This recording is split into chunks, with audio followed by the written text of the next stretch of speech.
right, guys, big time finish now. I need jets. I need fireworks, volcanoes, lions, bears, sharks with lasers. I need money falling from the sky. I need flames, explosions. Give me all the things that are great.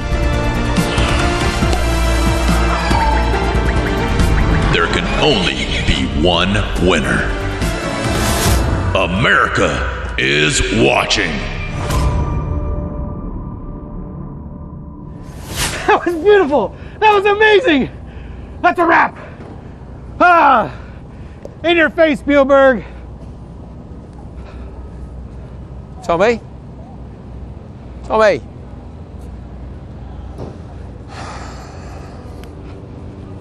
A little bit of movie magic there from superstar director Street Bike Tommy. This is literally where it ends. That's the Ken Block Trophy, the Nitro Rallycross Championship up for grabs. I'm Jared Deanna, Andrew Coley. Who's in the hunt? Who's potentially going to be our champion? We started with 5 at the start of the triple header. Ollie Eriksson in P5 in the standings is now out. He can't mathematically win the series. Top 2, Robin Larson and Bakkerud. Bakkerud with that win, he's right up against Larson's score now. It's going to be tight between the teammates. Pastrana and McConnell basically need Larson to have a disaster in practice today and not race. Right now they're in it, but I think it's going to come down to Bakkerud versus Larson. It's a little cool right now. We got sweatshirts on, but it's about to heat up. Speaking of the heat, let's throw it down to the pits with Katie Osborne. Thanks, guys. Yeah, an epic night for Travis Pastrana last night, taking home the win in one of the most spectacular ways possible. We know it was a very meaningful win, but how special was it really? I just really want to thank Vermont Sports Car for allowing me to keep this Ken Block livery. We wanted to get to the top of the podium. They've been turning down sponsorship to continue running this. So very just proud to be able to run the livery, proud to be able to be here at Glen Helen. We got our first win in Nitro Rallycross here, and it was a struggle. We didn't even qualify for the first round that was here earlier this season. So team did a big turnaround, feel great, and finally got some good starts yesterday. Yeah, you finally did, and that was really impressive. Speaking of some good starts, though, the rest of the season, there has been some challenges with those starts. Reflectively, how could you summarize this season? Ricky Bobby said it best. If you're not first, you're last. I've won 3 rounds and I've not qualified for 2. Even Fraz was the fastest yesterday. The opening practice, everyone's so close though. Such a good field, and I think it says a lot about this FC1X vehicle. Has so much power. All the drivers are spot on, and you can literally be first or last. We just got to go put in a great day today and see what happens. Yeah, we'll see how that goes. But before we get to some racing today, it's very important that we take a look back at the magical moments of Travis last night. Penultimate round of Nitro Rallycross started with Heat 1, Andreas Bakkerud versus Kevin Eriksson on the front row. Ollie Eriksson snuck off for an early joker lap, and that paid off brilliantly. He took the win and went straight through to the final. Heat 2, Travis Pastrana on the pole. Timo Scheider, who got that podium in round 8. Fraser McConnell trying to sneak up the inside of Scheider. But basically, Pastrana out front checked out. Quicker lap times than Ollie Eriksson. He joins him on the front row for the final. Semi-final 1, RX Cartel, Andreas Bakkerud and Robin Larson. Larson got past McConnell in turn 1, and that is where they would remain. McConnell had to bail on the gap jump, and both the RX Cartel drivers go through to row 2 and row 3 of the final. On to semi-2, Timo Scheider versus Conor Martel on the front row, but look at that move from Kevin Eriksson. Got himself up into P2, looked like he might be able to go around the outside. Then he got mugged down in turn 2, had to take the joker lap, but it worked out perfectly. He came out in front of Timo Scheider, and it's those 2 drivers who progressed to rows 2 and 3. On to the last chance qualifier. Benito Guerrero on the front row with Ollie Bennett. Fraser McConnell sneaking up the inside as Guerrero goes into the wall. It was Ollie Bennett who led the entire race with a great joker strategy. Came out in front of Martel and McConnell. Fraser McConnell won't make it through to the final. Are his championship dreams over with that move? Travis Pastrana on the pole, under the lights for round 9, assertive off the start, took the whole shot and basically checked out away from the entire of the rest of the pack. Robin Larson at the back was having an absolute shocker, somehow fought his way from P8 up into P4. This was Martel squabbling as well, but nobody could touch the lap times of the 199. He said he wanted to get that KB43 livery onto the top step of the podium, and he did with his 3rd win of this Nitro Rallycross season.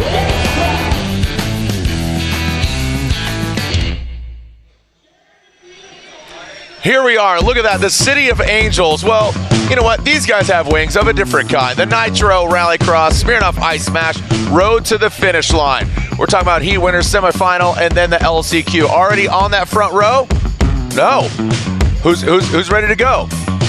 Who is ready to go? Who's going to get it? We're about to find out. As we are going into our semifinals and all our heats. You know, things are literally heating up. Different tracks throughout the day, from Friday, Saturday, into today. Venice Skate Park. Have you ever been there, by the way? No, I've been to Venice Beach, but not to the skate park. I find skateboards absolutely terrifying. And fine with the rally car, it's got brakes. I don't understand, you know, I remember the kiddie ones with the big plastic brake on the back. It's a no from me. It's a no. Skiing, fine. Skateboard, no. Yeah, skiing, well, I don't even know about that because you almost didn't make it here. That's true, I know you got an injury. I did crash. Taking a look at this Glen Helen Raceway, taking a look. That's start. That's the only paved section of the course. That's where Travis has a problem. Going into the finish, you can see the bank turns, Talladega turns, the Joker lap. Bring up the Yokohama Tire Joker lap. Different from what we've seen here before earlier this season compared to now. It was washed away in the storms last week. The track team have worked so hard, as we know from the previous 2 rounds you've seen already, to get it all back. But the layout of the Joker is tighter. It's a real 90 left, 90 right, means the delta is slightly longer. That kind of gives you a bit more in the way of tactics. With a long delta, you can Joker earlier and not come back out into the traffic. And then, of course, it changes when it dries up, when it's wet, when it's been graded. Rallycross drivers have to adjust to the track conditions every single time they go out on track. This course is absolutely transformed, like Optimus Prime, like a Decepticon, like an Autobot. Speaking of bots, speaking of autos, here are the standings. Who is going to be the Optimus Prime? Is it going to be Robin Larson? 350. Now, keep in mind, this is after round 10 qualifying. So this is going in to our first heat. Larson still leads the pack. Notably, he gets that TQ spot. Yeah, he got the TQ this morning. I was up at the top of the grandstand. His family and his friends were up there after the rough weekend they've had. Those guys, I keep seeing they're like tomorrow. Well, it was today. He got it done. He gets 8 points for that. Even better for him. Not so good for Bakru. His Bakru was in the same run as Larson, but couldn't get the lap time.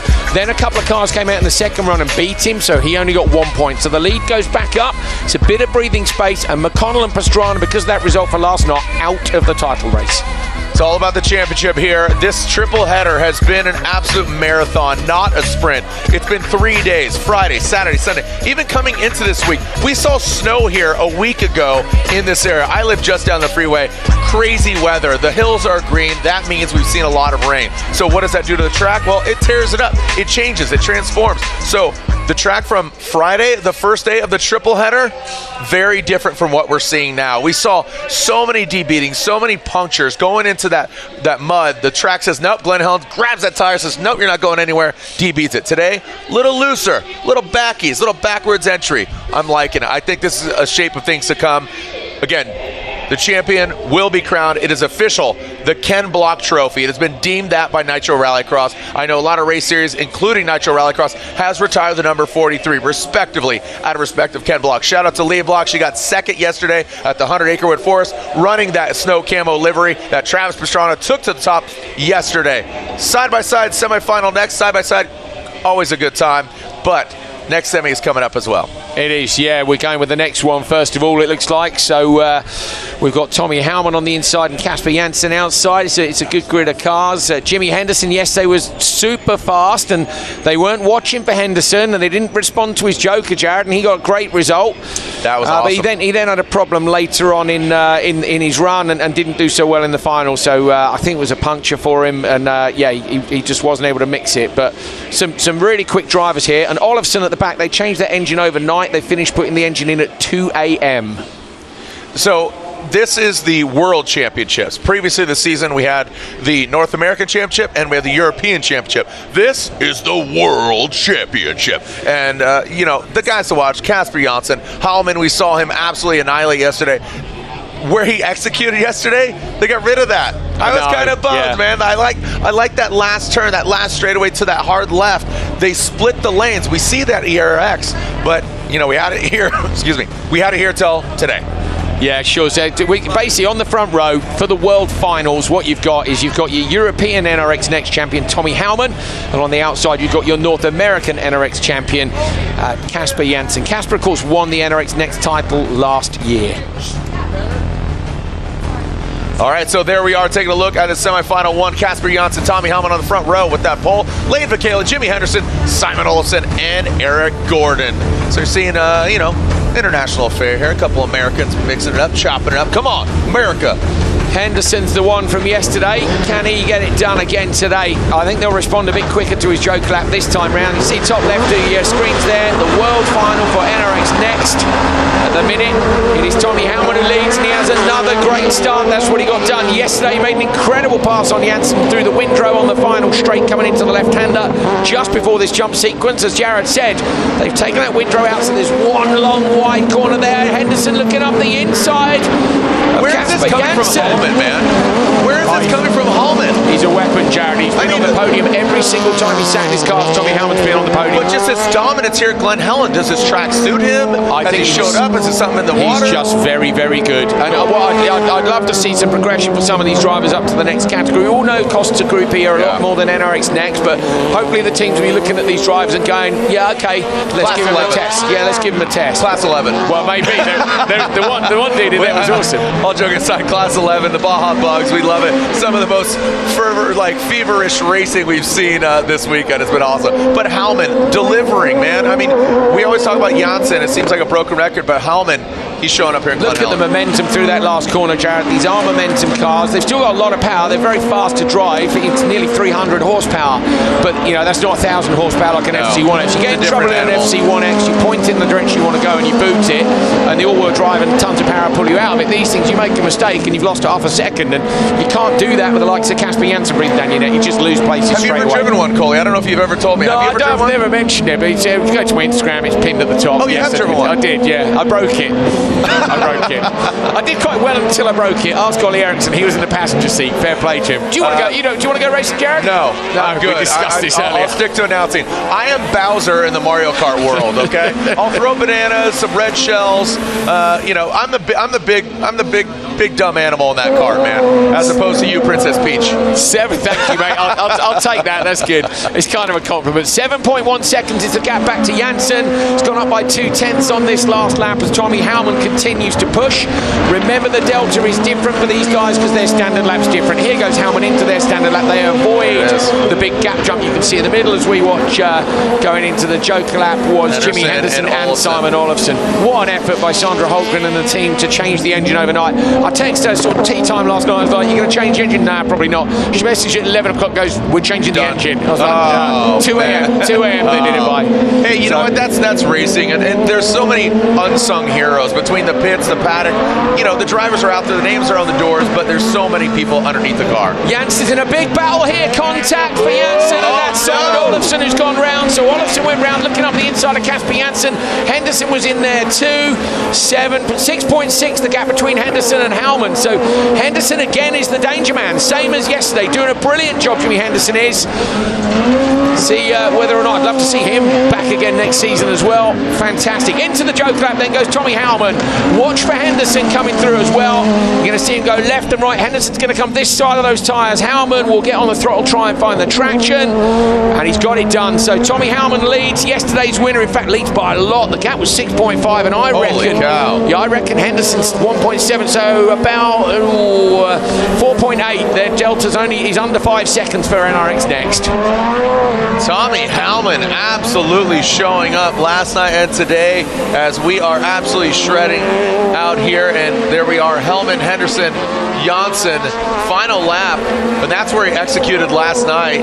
That was such a great pass, man. Absolutely just slingshotted his way to the lead. Big P with the checkered flag wave. Hellman gets the win. Henderson, Janssen third. Vakela wasn't far off either. 5.3 back for him. Keep in mind, this is the semifinal. We will have an LCQ, and then we do have an NRX Next final. It's all about staging where they're at, where they land as far as the grid, on the pole, second row, third row. Simon Olafson looks like he might be a DNF there, and after the team stayed up through the night trying to fix the car, that is a bit of a shame. But Tommy Hellman takes the win from Jimmy Henderson and Casper Janssen. Our two title fighters there for the NRX Next World Final are Hellman and Janssen, really. But Henderson's right up in the mix as well, so keep your eye on them.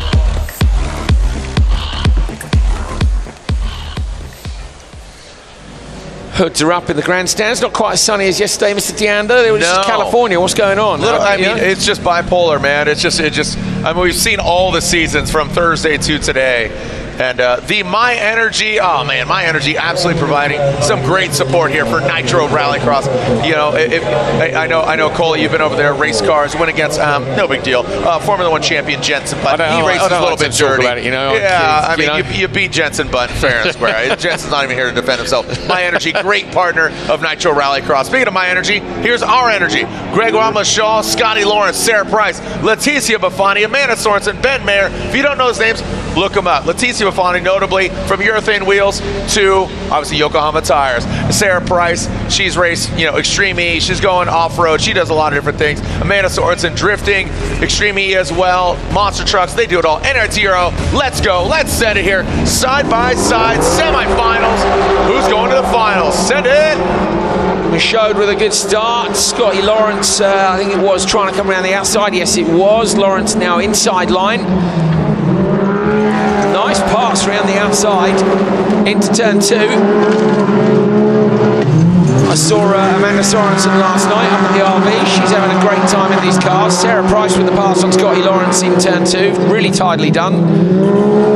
Scotty Lawrence and Leticia Buffoni have gone straight into the Joker Lab. I was looking to see who was missing, Jared. It's Ben Mayer was missing from the start grid, so he was supposed to be on the outside of the back row and he wasn't there at the start, so issues for them. It's a shame.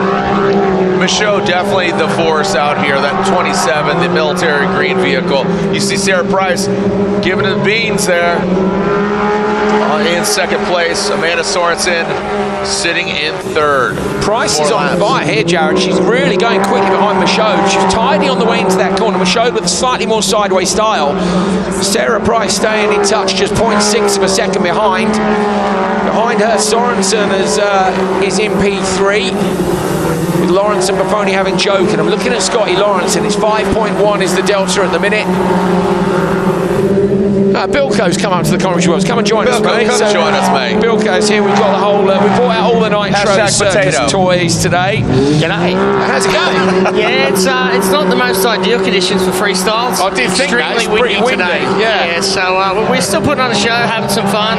Just got to take it a little bit more cautious, and you know, every time I come to Nitro Rallycross, I end up on my roof. But that's what I was going to say. What's your relationship like with side-by-sides, Bilko and Nitro Rallycross? It's love-hate. It's either win or rooftop. So yeah, I keep slapping myself every time I go out there. I'm sometimes the fastest or got a good chance of winning, and I always blow it. I saw you in where was that? Barbados. Yes. You raced Next car. He raced Next. He had his photo of himself on the roof or on the hood, notably the roof. But I mean, what else is keeping you busy, Bilko? Right now it's been pretty quiet for freestyle motocross. Just a couple of gigs a month. But once we get to September, I got 40 shows between September and December. Nitro Circus Arena Tour back at it, like a track at it. Take a look at this. Michaud just absolutely dominant. Scotty Lawrence in a second. Price, Sorensen, and Buffoni bringing up the rear. I've been watching Michaud all year, and he's got pace, man. Weapon. He is fast, and he had some good battles with Travis at a couple of the rounds, but he's definitely the cream of the crop out there. Scotty Lawrence, awesome driver too. And, the rest of the field, they're having some fun out there. I heard there was a couple of rollovers, so I'm not the only one. No, you're not the only one, mate. You're not alone. We'd love to get you back in one of these as well if you can find the time for it. At the minute, it's saying that Michaud will hold on to the lead. The delta for these is even shorter. The type of Yokohama tyre these guys use has a tread in it, which means they have a little bit more grip than NRX Next, which uses a proper race slick tyre. So their delta's down at 4 seconds. He's got 6.8, but Lawrence did get Price and Sorensen when they went Joker on the previous lap. I think that works better with the Next cars. They actually slide a lot more. Yes. Because if they've got a bit of tread, they bog down and they really don't drive like a rallycross car. So the slicks on the Next cars is a good idea. Group E for you next. I'd love to. I just got to find a checkbook bigger than this tent. So, anyone out there want to throw me in a car? I promise I won't roll it.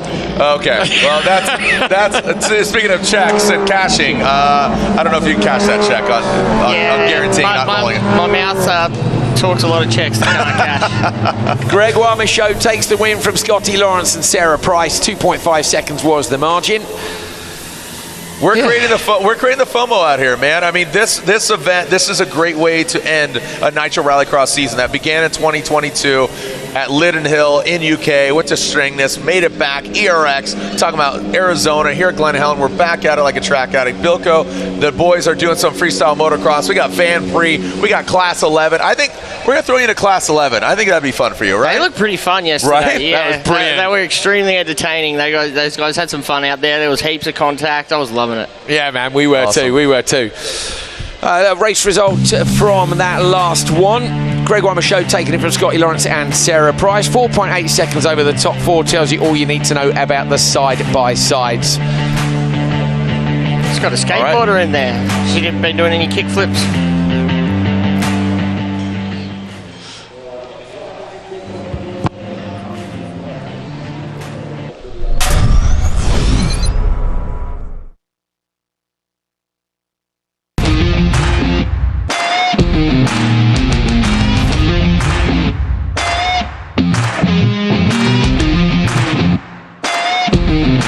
Hey guys, Connor Martell here. Here we are at the last round of the 2022-2023 season here at Glen Helen. It's one of my favorite tracks. It's super flowy, a lot of big jumps.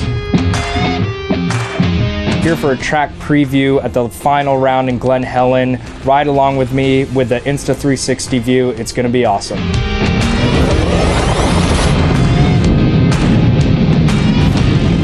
All right, here's a lap at Glen Helen. Up and over the start-finish line into turn one. Really fast left-hander right into a tabletop. Really fun section of the track. Down into left-hander turn two. This is leading us up to the big gap jump. As we land the gap jump, it's really hard on the brakes to get the car rotated into turn three. Long right-hander trying to stay in where the grip is. Down the middle straight over a roller into a tabletop, hard on the brakes again into turn four. Now coming down into the back stretch. Over the tabletop, staying on the right side of the windrow. Really fast section through here, hard on the brakes, flick the car into the last turn. Coming now to the start straight, over the tabletop one, number two, and here's the finish.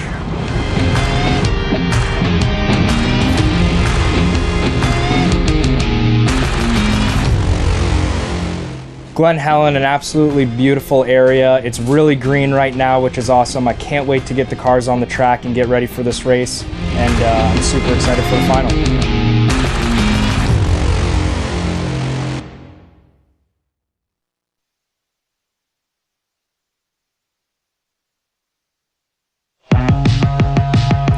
A-Shock, a modern performance energy drink created for today's active generation. Yokohama Tire, make every drive a performance. My Energy, driving the charge to a sustainable future.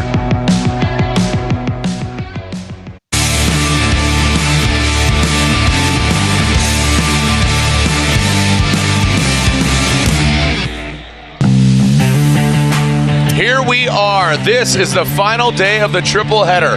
Glen Helen Raceway. Not only is it the final day of the triple header, it's also the championship round. Who will get the championship? Look at that face. Robin Larson. He's got a little bit of scar on his neck, but he still leads the pack. He does, and he leads it by a little bit more, Jared. So this morning they've done timed practice, which takes the place of the battle brackets. We had a triple header, so no brackets here.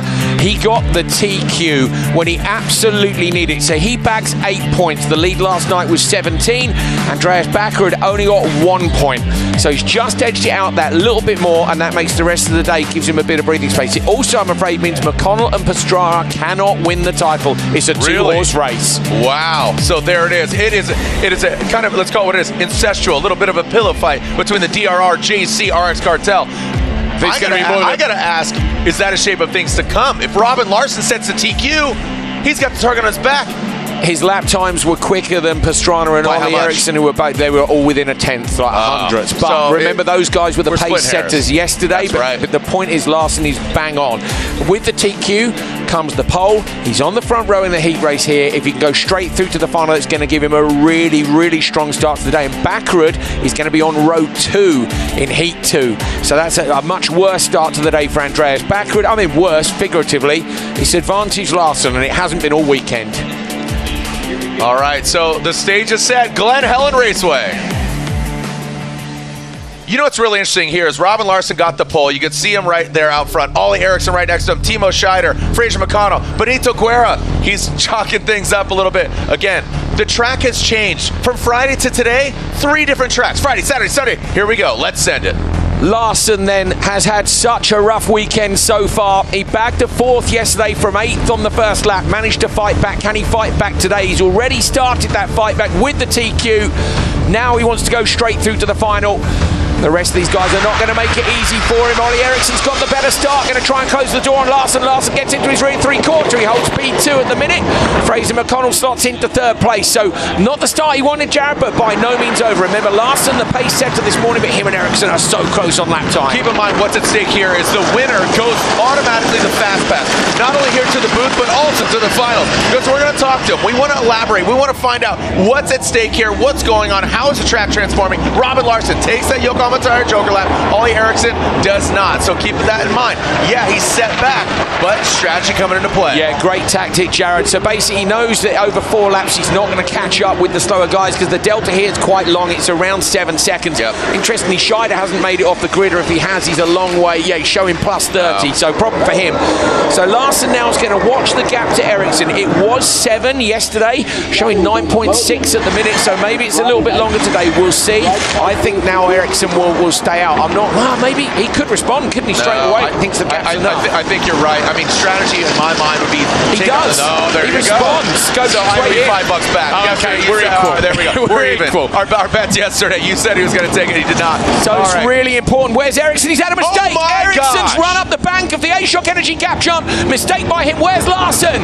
Need to see Larson coming in over the gap. There he is. So Larson into the lead. Changing things up. And this is the excitement. We love it now. Holy cow. He's broken in Charlie. He must have a transmission issue. Maybe he's broken drive somewhere. Just to me, look, well, maybe not. Maybe he's just trying too hard. Wow, overcooks it, burns a meatloaf, unfortunately for Ollie Erickson.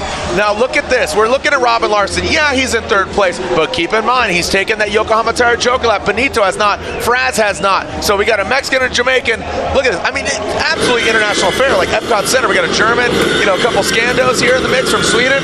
All right, what do we got here? You're on board with Larson. He's 7.4 back from Guerra. So Guerra hasn't gone Joker. And looking at the, well, we didn't see what the delta worked out. It's gone up now to 7.7. So actually up front, Benito Guerra, the Mexican driver, is putting in some fantastic lap times here. Larson will be disappointed if he can't get there in front. Our Joker predictor says 8.6 the delta. They're saying it's going to be close. So 0.8, look, and at the minute they're saying Guerra will lose it. So the delta's long this morning, Jared. Yeah, like I said, from Friday, I mean, shoot, let's talk about it earlier this week when our whole crew got set up, right? There were rivers running through it. They had to change the course, the Joker here, the side lap, all these things. From Wednesday, Thursday, Friday, Saturday, here we are on Sunday, game day, championship weekend, triple header. The course has absolutely changed like Optimus Prime. Look at Benito throwing the brakes on Fraz. Yeah, McConnell's got a problem. Benito's got a problem. So McConnell goes up the inside, but you're looking for where Larson is. Is he going to come over the gap? He should come out well in front. Where is he? He was 4.9. He must have gone already. So where's Larson?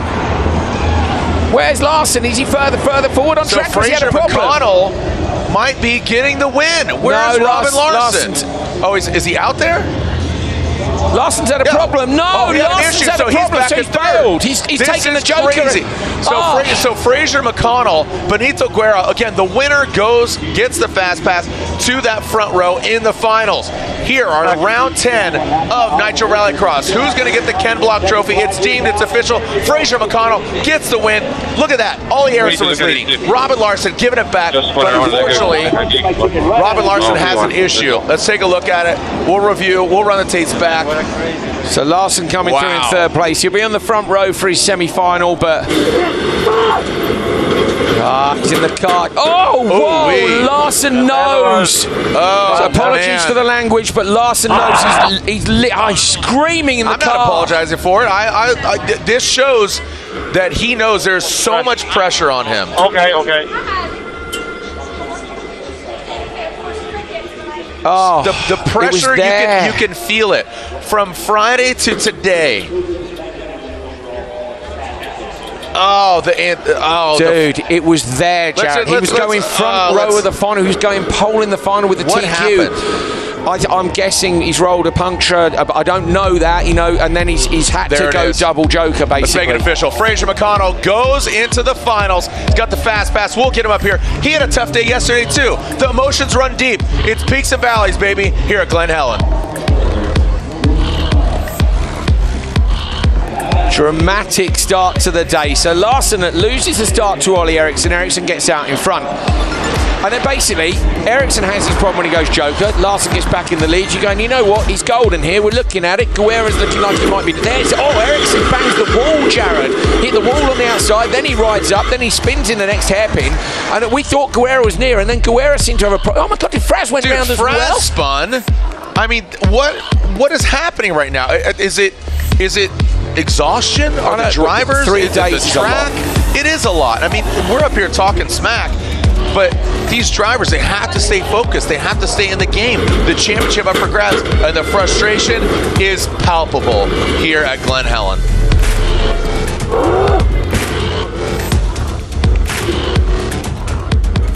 Oh, disappointing start for Robin Larson here. We saw him sitting on track and then restarting in that heat. But of course, there's lots of issues going on in this car. The team's trying to diagnose it here. They're saying this power steering, potentially a drive shaft. Robin is standing by, trying to understand what's happening as well. This is not the way this team wanted to start the day.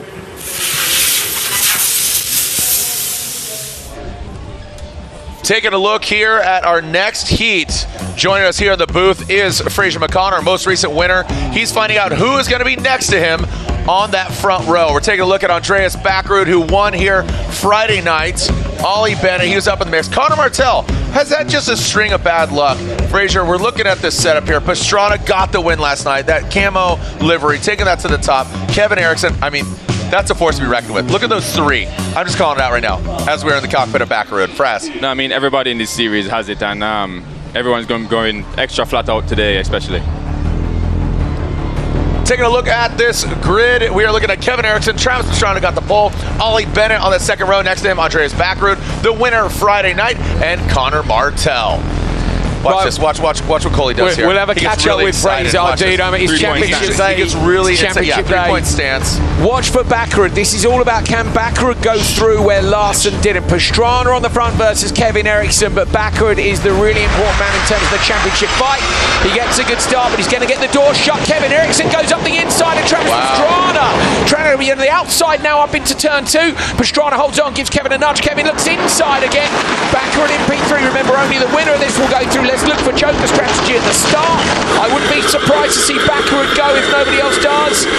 And Eriksson goes. Kevin Eriksson goes joker. Rear shot from Pastrana's car. That's where we're at. Pastrana leads. Eriksson in the joker with Bennett. Fraz, looking at that first heat, you guys were all over the place. You spun out. Ollie went up on the bank. Robin took a left-hand turn, got breakfast. I don't know what's going on here. Is it the course? Are you guys tired? Oh God! What's up? The cars are taking a beating. This is the 3rd day in a row they've been, being pushed to the limit. I thought I had a drive shaft pop with me. I haven't spun out in God knows how many years. No, it happens in the final day. I remember my first race. Yeah, I'm joking. No, but what did happen to your car? All joking aside, we're looking at the data now, but I mean, it was a super strange feeling, so we're going to make sure it doesn't happen again. All right. Take a look at this. 7.8, yeah, 7.8, Jared, is the delta. Remember, it was up in the 8s in the previous run. Backward stayed out as well. We don't really know what it will be in this just yet. Hopefully, actually can catch up. 2 guys have been down there fixing those cameras because Oliver Eriksson smoked when he ran on the bank. So there's been 2 people down there plugging wires in the last couple of minutes frantically, thanks to you guys just going everywhere you're not supposed to go. Like, keep it straight, Fraz. Talking to you, Fraz. And the dirt is, again, so soft today. It's been different all 3 days. And I love that, though. I think that's great. Sorry to cut you off there, but I think having a different track Friday, Saturday, Sunday. For sure. You guys have to bring your A game. You have to bring your Leatherman, not just the pocket knife. You got to bring the one that has all the utensils in it. Yeah, they've taken away the wind row on the back straight, so there's no more separation. And the dirt would look smooth, but then you send your car, reverse entry, and the tires just dig down into a hole, and then you beat. So it's kind of Counterintuitive. You haven't seen it before till today. Yes. Okay. Kevin Eriksson's just gone fastest lap. The gap's down to 7.2 seconds. You're on board with Andreas Backrud, who's in P2. He's looking at the Rooster Pastrana in front of him. 1.7 between them. Only one's going through. So at the minute, Backrud's going to be in the semi-final like Robin last is. Remember, this is all about the championship today. There's only 2 drivers left in it. The Joker is very slippery as well. They put down some water before we went in, so Travis is going to have to pull one out the hat to stay in front of him. There you go. That's the insight we need. And we knew the delta was long. The delta was long. He's pushing really hard over the first corner, you know. Look at Travis now. Here's where it gets precarious, right? See how hard he's throwing in there? Is that track going to bite back? You know, turn 4 was the big one. That's where the track said, all right, Yokohama tire, I'm going to grab you, I'm going to hold on to you. There we go for that Yokohama tire Joker lap. Travis Pastrana, where are we at? So Pastrana, Eriksson's got him. And there goes Ericsson, Kevin Eriksson. Is he going to get him? Yeah. 7 point. Oh, doctor, look at that. Pastrana holds off Ericsson. No, Ericsson gets the jump. But look, watch him out to in. Watch Pastrana here, then going to go on the low line. He got up in the roost. He couldn't do it. This is the section now where we've got full width instead of 2 lanes. Kevin Eriksson going to try and hold Pastrana off in the last corner. Pastrana goes sideways, looking to find more traction on the inside line. Not going to get it done. Eriksson, with those fastest laps, has managed to close down the gap. When they went Joker, Kevin Eriksson goes through to the front row of the final alongside Fraser McConnell. Backrud will be on the front row in his semi-final. That's good. Me and Travis are like this in the championship now, so having 1 row more behind me. Thank you, Kevin. That's great. Okay. You know, as far as I believe, you know, at the front end of the show, we're talking about the championship. I don't think you're in the stakes for it still, but you still want to finish high, right? For sure. I mean, you know, this is the most stacked field I've ever been in any competition. So, it's you know, great. to finish even in the top 5, we're sitting 3rd right now. But, you know, anything can happen in the final. We've seen it for the last 2 days and the whole entire season. You know, you've seen people podium from the back row, people retire after the first corner, but you know, I have won at this track before, so hey, let's go. And this is the driest. This is what you're familiar with. You have more TQ stickers on your window than anybody else, right? That's right. right. The bell. I mean, come on. The bell is coming to Jamaica. Yeah, the bell is Jamaica here. All right, taking a look at this. Kevin Eriksson's on the front row next to the gentleman that's standing next to us. That is Fraser McConnell. Kevin Eriksson gets the win. Travis Pastrana, a great fight. He got the win last night, but not here today. He lives to see another semifinal heat. Andreas Backrud, Ollie Bennett, Connor Martell. Who's going to end up in the final? TBD here at NRX. It was a Travis show from the start. I mean, he even shut the door on Kevin Eriksson, but then Kevin said, hold on. Really smart move from Kevin. It was brilliant, wasn't it? He did that yesterday as well. Couldn't quite make it last around the outside. It is a tricky move because, you know, if you do get your front touched on the back, you're totally out the race. You know, you're going to get past. But Kevin, you know, dialed it in perfectly. Millimeters in between his front and Travis's back. So if Pastrana hadn't been in the roost there, I think he might have got back around the outside of Eriksson, but there wasn't enough grip, was there? I mean, the clean line is the clean line, and, you know, Kevin had the car in the right position. So Kevin Eriksson goes through to the final. Tidily done. He'll be alongside Fraz. When Andreas Backrud came into the pits here, I don't know that anybody else really got the chance to see what I did, but that was a little bit of a throw of equipment and a kick of a table. Why was that so disappointing for you? Well, yes, a good friend of mine told me that everyone remembers the last race, and this is the last race of the season. I felt like I needed to win that one to be up front for the final, but at the same time you have Travis, you have Kevin, which was 1st and 2nd yesterday, and I was trying to close down that gap to Travis. Overdriving a little bit, getting closer to some areas, but then he's like going over these jumps so crazily, like into turn 1, over that jump, he angles the car, jump further than anybody else, lands, get the grip, hammer down. You know, the guy is a lunatic, but a good one. A good lunatic nonetheless, yeah. A winning lunatic. Basically, I was just mad that I didn't go faster, basically. And obviously this is a big day for it. You remember the last race, of course it's the championship. It's a long shot, of course. How much hope are you holding on to? Well, I think I'm focusing more on like getting good performances, but I heard that if Fraser wins, I need to be 7th. I don't know, like point stuff, but I need a good result today. That's it. Simply put, a good result. Thanks, Andreas.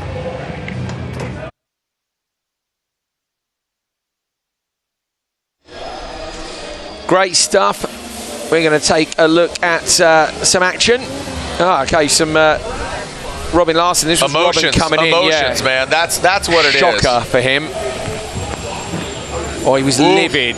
We've seen more doors slam here this weekend than any other weekend. We know what's at stake. We know the emotions run high.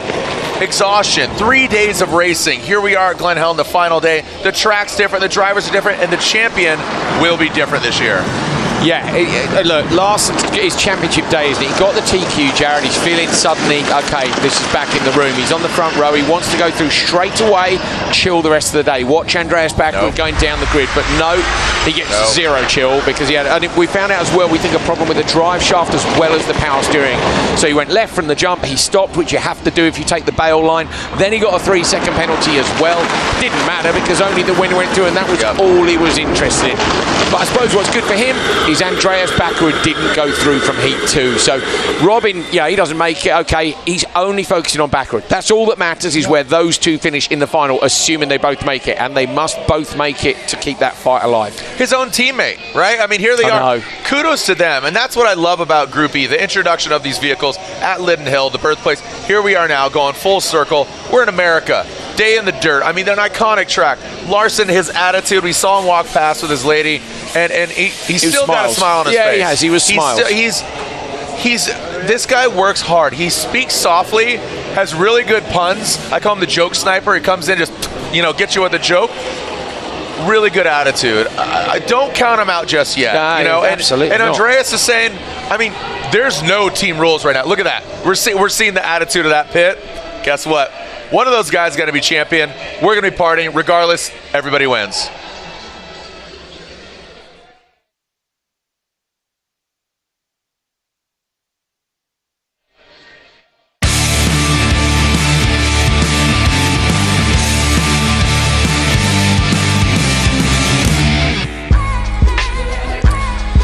Well, here's where we're at then in the day with Group E. So far, Fraser McConnell onto the front row with Kevin Eriksson. McConnell had actually spun in his run and he still made it through.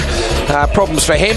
Eriksson with a tidy one. Semi-final winners and P2 drivers will be going to row 2 and row 3. That's what's coming up in a moment. So we'll see who books a slot. We're going to see Larson and Backward make it through. Hopefully both go into the final. That'll mean that we get a race for the championship later on today. And then, of course, the LCQ, that's last chance qualifier. If you are new here, and the final 2 cars will go through. T-Boop are not going to make it today. Let's hope neither of them is Backward or Larson. I want to see it go to the wire, Jared. It would be really exciting. Obviously, it's 10 rounds, 3 rounds. That's 30% of the season here on this soil. FYI, sorry I was a little late coming to the broadcast booth. Just showing up. I've seen Lucy Block, the Block family, Leah, Micah, Kira, they're in the building celebrating their dad. Again, the Ken Block Trophy. Andreas Backward won Friday night. Really emotional, thinking about Ken. Again, KB forever on the track, on the cars, and in our hearts. You see the Block 43 right there. So, Benito, he's on that front row, flying the Mexican flag on the roof. Let's see if he flies in the air. Let's see if he flies across the finish line. Let's see if he gets the checkered flag. We are ready to throw down here in this heat. Here we go, 30-second start, Group E, semifinal 1. Pole position, Benito Guerra, the Olsberg's MSC vehicle, Andreas Backward, and then on that second row, Connor Martell, can he get it done? And Timo Scheider, who got the 3rd place finish, got on the podium, holds a trophy on his debut here at Nitro Rallycross. Let's be honest, this one's all about the number 13. Andreas Backward on the front row. He has to go through to the final if he wants to keep that championship fight with Larson alive. So watch for him trying to get Guerra, try and get him off turn 1 if he possibly can. But Guerra's putting in some hot laps yesterday. A lot of wheel spin for Guerra. He saw the smoke come off those Yokohamas. Backward round the outside line, going to put him on the inside into turn 2. Conor Martell side by side with Scheider in the background, going to have to drop into P4. So it is Backward who leads. That's the first part of the job done. Martell up the inside. Scheider runs wide. Conor Martell doesn't the arts, gets towards Scheider. Back inside again. They bar. Scheider goes Joker. Martell wanted to go there and he's gone to the standard lap. Holy Great start. Miley Cyrus called. She wants her wrecking ball back. Great start. What? Are you kidding me? Guerra goes round. Martell hits Guerra. Now he spins the car back round again. Sunday, it's going down. Scheider come through the Joker lap now. Scheider's going to go through here, Jared, I reckon, because those two cars in front haven't Joker, but it's Andreas Backerud is the biggest winner here. He's miles in front, and he's going to try and get himself onto row 2. It's alive. The championship fight's alive. Like, Andreas just got delivered an Amazon package with the bow. You know what's pre-wrapped? That's what just happened right there. Andreas like, oh, hold on, what's this? That is a gift. Keep it clean, keep it tidy. Andreas will see himself on that second row if he does the right thing. I think they should send him Joker earlier rather than later. He's going out for one more lap. Scheider's 9.3 back, having Jokered. So they've got enough at the minute. I mean, if they could go one more lap, they'll be hoping that Guerra goes in. What they don't want to... Oh, who's that? So that's Connor Martel with a peekaboo hood. So you can see, in fact, it's not just the hood, Jared. That's also the air intake for the cooling system on the front motor. So that is really hard to see past. Yeah, that is a massive piece of carbon fiber on that bonnet, right? That's what you call it, bonnet? Yeah, we do. Yeah, we do call it a bonnet in the UK. It's a bonnet and a boot and a car park. The aluminium Jaguar. It's like a vitamin. I know the score. Yeah. You know, it's a parking lot and a hood. we get it. I know the words. A windshield. The windscreen. All right, well, regardless, right now, the Norwegian driver, Andreas Backerud, the Joker predictor, that's a thumbs up. That's right. Andreas Backerud, he's going to hold on to it. Just keep it tidy. Timo Scheider. I might have gone a lap sooner, Jared. It was a bigger gap on the previous lap, so Scheider is coming in hot here on Andreas Backerud. They'll both go through, but Backerud wants to be on row 1, and then Larson will need to respond in the very next race to see if he can. Scheider is there, but Backerud is far enough in front, so Andreas Backerud at the minute looking like he'll be on row 2 in the final. It's advantage Backerud. Larson's in the next race. Here we go, sliding in. Andreas Backerud getting up close and personal. Look at Timo Scheider still challenging him. No. Oh my God. No, sorry. Jared. What is... How could you do that to him? And in fact, we didn't even see it. Jared gave him the announcer's curse. He gave him the announcer's curse and he'd gone round. This is such a thing. I've been announcing car race for 20 years. Oh my gosh. Oh, wow. Connor Martel, talk about POV. Okay, that is insane. I've seen people drive with the hood up before. Normally you look underneath the hood, but that is wild from Martel. And the only reason Connor is doing that and trying to push through is his spotter's saying, hey, guess what? People are spinning out. This is going that way. Because we take the top 2. Yeah. We're talking about row 3 for Connor. Yeah, Andreas is out front. He's hitting that stopwatch, You see how fast his times are. But if you get the second spot, you're locked in. You don't want to go to the LCQ. Right now, Martel and Benito, they're going to LCQ. Scheider's gone into the Joker again, so he must have some sort of an issue, I think. Has he gone Joker? No, maybe not. Maybe I'm not sure. Anyway, Scheider's having a shocker. He is in P2 at the minute. We'll see where he comes out from Martel, but Andreas Backerud cruising down the front straight because he is going to go through to row 2 in the final. Good guys, thank you very much. Feedback for Robin is that the braking into the corners are a bit more slippery than before. Other than that, everything is okay. It's a bit softer than usual. That is awesome to hear. Andreas Backerud, softer. He's giving feedback to Robin Larson, the guy he's fighting for the title. He said, tell Robin the braking zones are more slippery. That is super cool, I have to say. I was not expecting that. Are you crying right now? No, that's rad. Cole, you're that's crying. Cool. That's cool. Coley's just shed a tear. Oh, man, that's cool. No, that is cool. And all joking aside, that is a solid teammate. There are no team orders. As Connor Martel, he's bringing it on in, and wow, he's still going for it. Yes, Connor. Yo, go nuts for Connor Martel, people. That is in the building. How is what? I hope everyone's going nuts for Martel because that is a way to finish a race. Come on, let's go. Can we get his radio? Unreal. Connor Martel is driving without any sort of vision, and he's looking. And again, masterclass, like you said. I just have thought, Jared, going sideways for Connor was better because at least he could see through the side windows. So that's the only way he could see. Look at this. Oh, now frustrated. Hey, you know what? Round of applause for Connor Martel, throwing it down with the hood in his face. But Andreas Backerud gets it done. He is going to the finals. He's on second row. Behind him, Timo Scheider. He's in the mix on his debut here at Nitro Rallycross here this weekend. Going to LCQ, unfortunately, Connor Martel and Benito Guerra.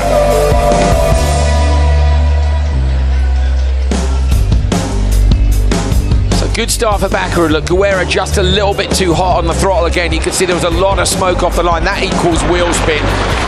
up into turn 2. Conor Martell, the rotation he got on that car was brilliant. Scheider just washed out wide in the loose stuff, and then Scheider goes in super high. It's actually a decent pass from Scheider. You could see Martell was kind of thinking of going Joker and then got forced across, and he managed to get back to the standard lap. Spin there for Guerra on the way in. Martell hit that. Martell's already had the front end repaired once this morning, so all going pretty well. It's hard to see with Guerra. I reckon he just hooked into a soft bit there. Hood up, as I say, for Martell for the whole race, but fist pump for Andreas Backer and his championship hopes are still alive. Robin Larson's up next. Will he go through as well?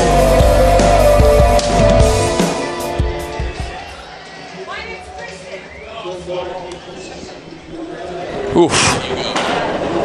Wild. Take a look at Conor Martell. There is that hood. You see how it's just flat, just goes right back down. And like you said, that is the ducting to keep the car cool. With it not being there, obviously, you know, it's not a big deal. But now, look, the work begins. This is what I'm talking about. There's one name on the door. There's one driver behind the wheel. But of course, want to make sure that the crew is elevated as well. Shout out to the Van Prix, my man Jim York doing a couple flips there, and not Nitro Circus flips. We're talking about, yeah, they jumped some vans earlier. Conor Martell and the Vermont Sports Car team. Now the work begins. Yeah, actually, they've already repaired the front end of this car once today, Jared, so they've had a lot to do. I love the way they just rip everything off the car. Like, you know, first of all, it's like, what will come off with no tools? Then we'll deal with a bit that needs tools. Exactly. Yeah, it's like, get me the bigger hammer. Race hammers. Yeah. Race tape. Yeah. You know, at some point, you just default to that, right? Zip race ties, hammers, zip ties and race tape. Yep, You can fix anything with that. But, I mean, these are 1,000 horsepower, all electric. You can see, I think that's a good perspective there. Man, you know, Robin Larson has the target on his back. The pressure, man, you can just feel it. It's just like one of those, you know, when you're an astronaut, you kind of go into the compression chamber and then you get out there. Larson is going through that, man. You can just feel it, but he's still got a smile on his face. His lady's here. He's feeling good. It's an RX Cartel battle, man. DRR, JC, they won the championship of the team championship. Now, who's going to be the driver championship? We find out before dinner. Yeah, good to see them working. We find out before happy hour. Good to see them working together as well, Jared. You know, making sure that, say, Backer giving the feedback to Larson to make sure that he knows those braking zones are looking tricky. Also, we're taking a look at, you know, Travis Pastrana, who got it done last night. He took that snow camoed vehicle, the FC1X, to the top of the podium. Lucy Block, Ken Block's widow, and his 3 kids just showed up. They're here to celebrate KB and elevate him just like the cars are.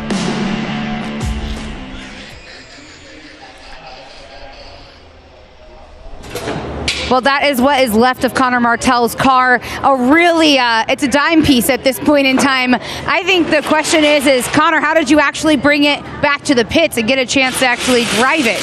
Yeah, I mean, that one guy crashed or got a flat or something, so we knew if we could beat him, we'd have a better spot in the LCQ. I really couldn't see anything. I was looking out of the side window, and my spotter was kind of helping me direct, so just tried to go as fast as I could with what I could see, which was not much. Now, a little smile there, just because it's at this point, it's just ridiculous. Yeah, it's quite a bummer. I thought we were going to have a good chance there. We had a decent start. Bennis made a good pass on us into the first turn there, and then unfortunately the guy spun and we had nowhere to go, hit him, and unfortunately it broke all of our connections for the hood and stuff, so then it all just flipped up. But I'm just, I'm looking forward to the end of the final today. I can imagine. So, guys, I also want to let you know there is a bet going on, and that story is coming in just a little bit. That's right. Katie, you talk about, do we tell it now? Like, do we tell the story? Well, fully? we mentioned it yesterday, so I think most people know. So the bet is that Conor can drive with the hood in his face. No, the bet is between Vermont Sports Car. If Conor Martell is beat by Travis Pastrana all of the 3 races, so right now, Conor Martell's losing. Conor needs to do better than Travis.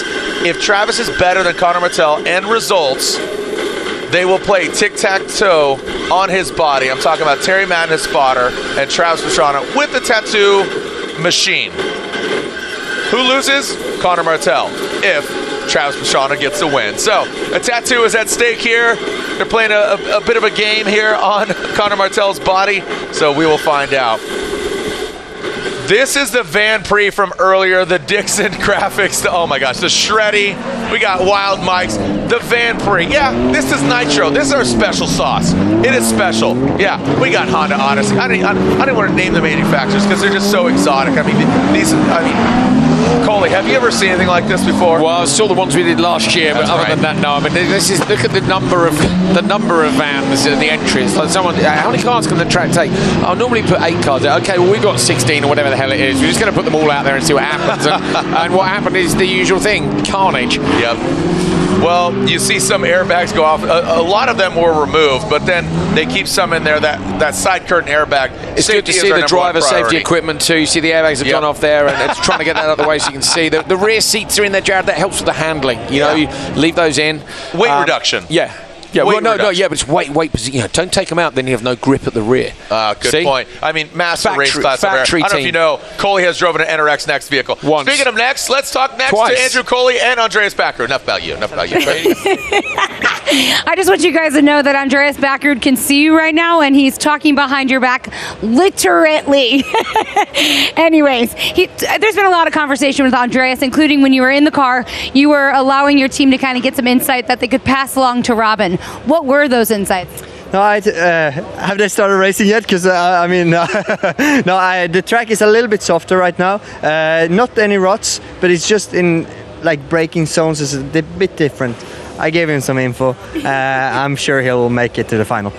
With that information, and of course, the conversation around that was, hey, look, you guys are teammates, you're also competitors, and you're battling for a championship realistically. How nice of you. Yeah, and I mean, like, the biggest thing was, like, you know what, I've wrecked 2 times this year, the whole car, the team built it back up again, and for us to put the RX Catel, DRR, JC Race Technique up on that top step, like, that's the goal, that's the target. Whether it's Robin or it's me, you know, yeah, it doesn't really matter that much. Well, I'd like your take on Robin Larsson today. I heard that you guys were at breakfast together, a lot of good camaraderie. Of course, after the earlier situations with Robin, he was not interested in having a conversation. What's the mood behind the wheel right now? I mean, the last 2 days he didn't have so much color in his face, but today he was all awake and bright and back where he belongs. He's been like so stable throughout the whole year, so if he goes away and run with the title this year, then he 100% deserves it. So I think it's going to be a long shot for me to beat him now after he like out-qualified everyone today, so amazing job. Well, thank you for your time, Andreas. Of course, as Andreas said earlier today, it's really for him about this final race and how that puts him into the off-season. Heading out to the back. More cowbell. That's what we need. Thanks, Jared. More cowbell. Thanks, Jared. No? He doesn't get this joke. He doesn't understand it. All right, my bad. No, well, Brian, are you supporting backward with the blue? Look, you can look into any conspiracy theory you want, my friend. I support a good time. And guess what? These fans support a good time. We've had some amazing fans here this weekend, notably, again, giving us sweets, snack boxes, cowbells, and, again, enthusiasm. That's what we need out here, and that's what's delivered. Who's going to look at?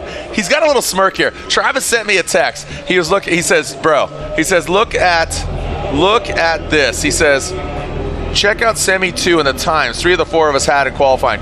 0.005s. Yeah. That was the time practice this morning. Thousandth of a second. Yeah. It was That's so the close. difference. Larson was on the. So yesterday we saw Pastrana and Ollie Eriksson really set the pace in their heat races. They were just super consistent and super fast. This was time practice earlier. Larson was down in P4. Suddenly popped up to P1, and then his family were all in the back of the stands going, "Can he hold on? Can he hold on?" Then he has a shocker in Heat 1. So now it's semi-final time. Pastrana's not going to give him this. You know, we saw on the first day here, Pastrana just stuck it up the inside on coming through. So he doesn't. He'd love to play he wants to win. Yeah, he wants to win. Keep in mind, Travis is our defending Nitro Rallycross champion. He is.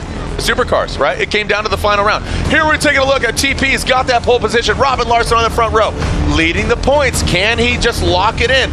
Ollie Bennett and Ollie Eriksson got the battle. The Ollies in the back. Can they go up front? 2 cars will advance. The other 2 are forced to go to the LCQ.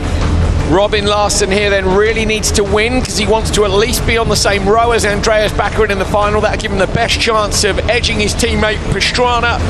Eyes on those lights. It goes green really quickly. Larson moves across immediately on to Travis. Travis leans on Larson, runs him out wide. They're side by side. Larson going to try and hold on. Whoa! Oh, jumps out wide. Still inside into turn 2.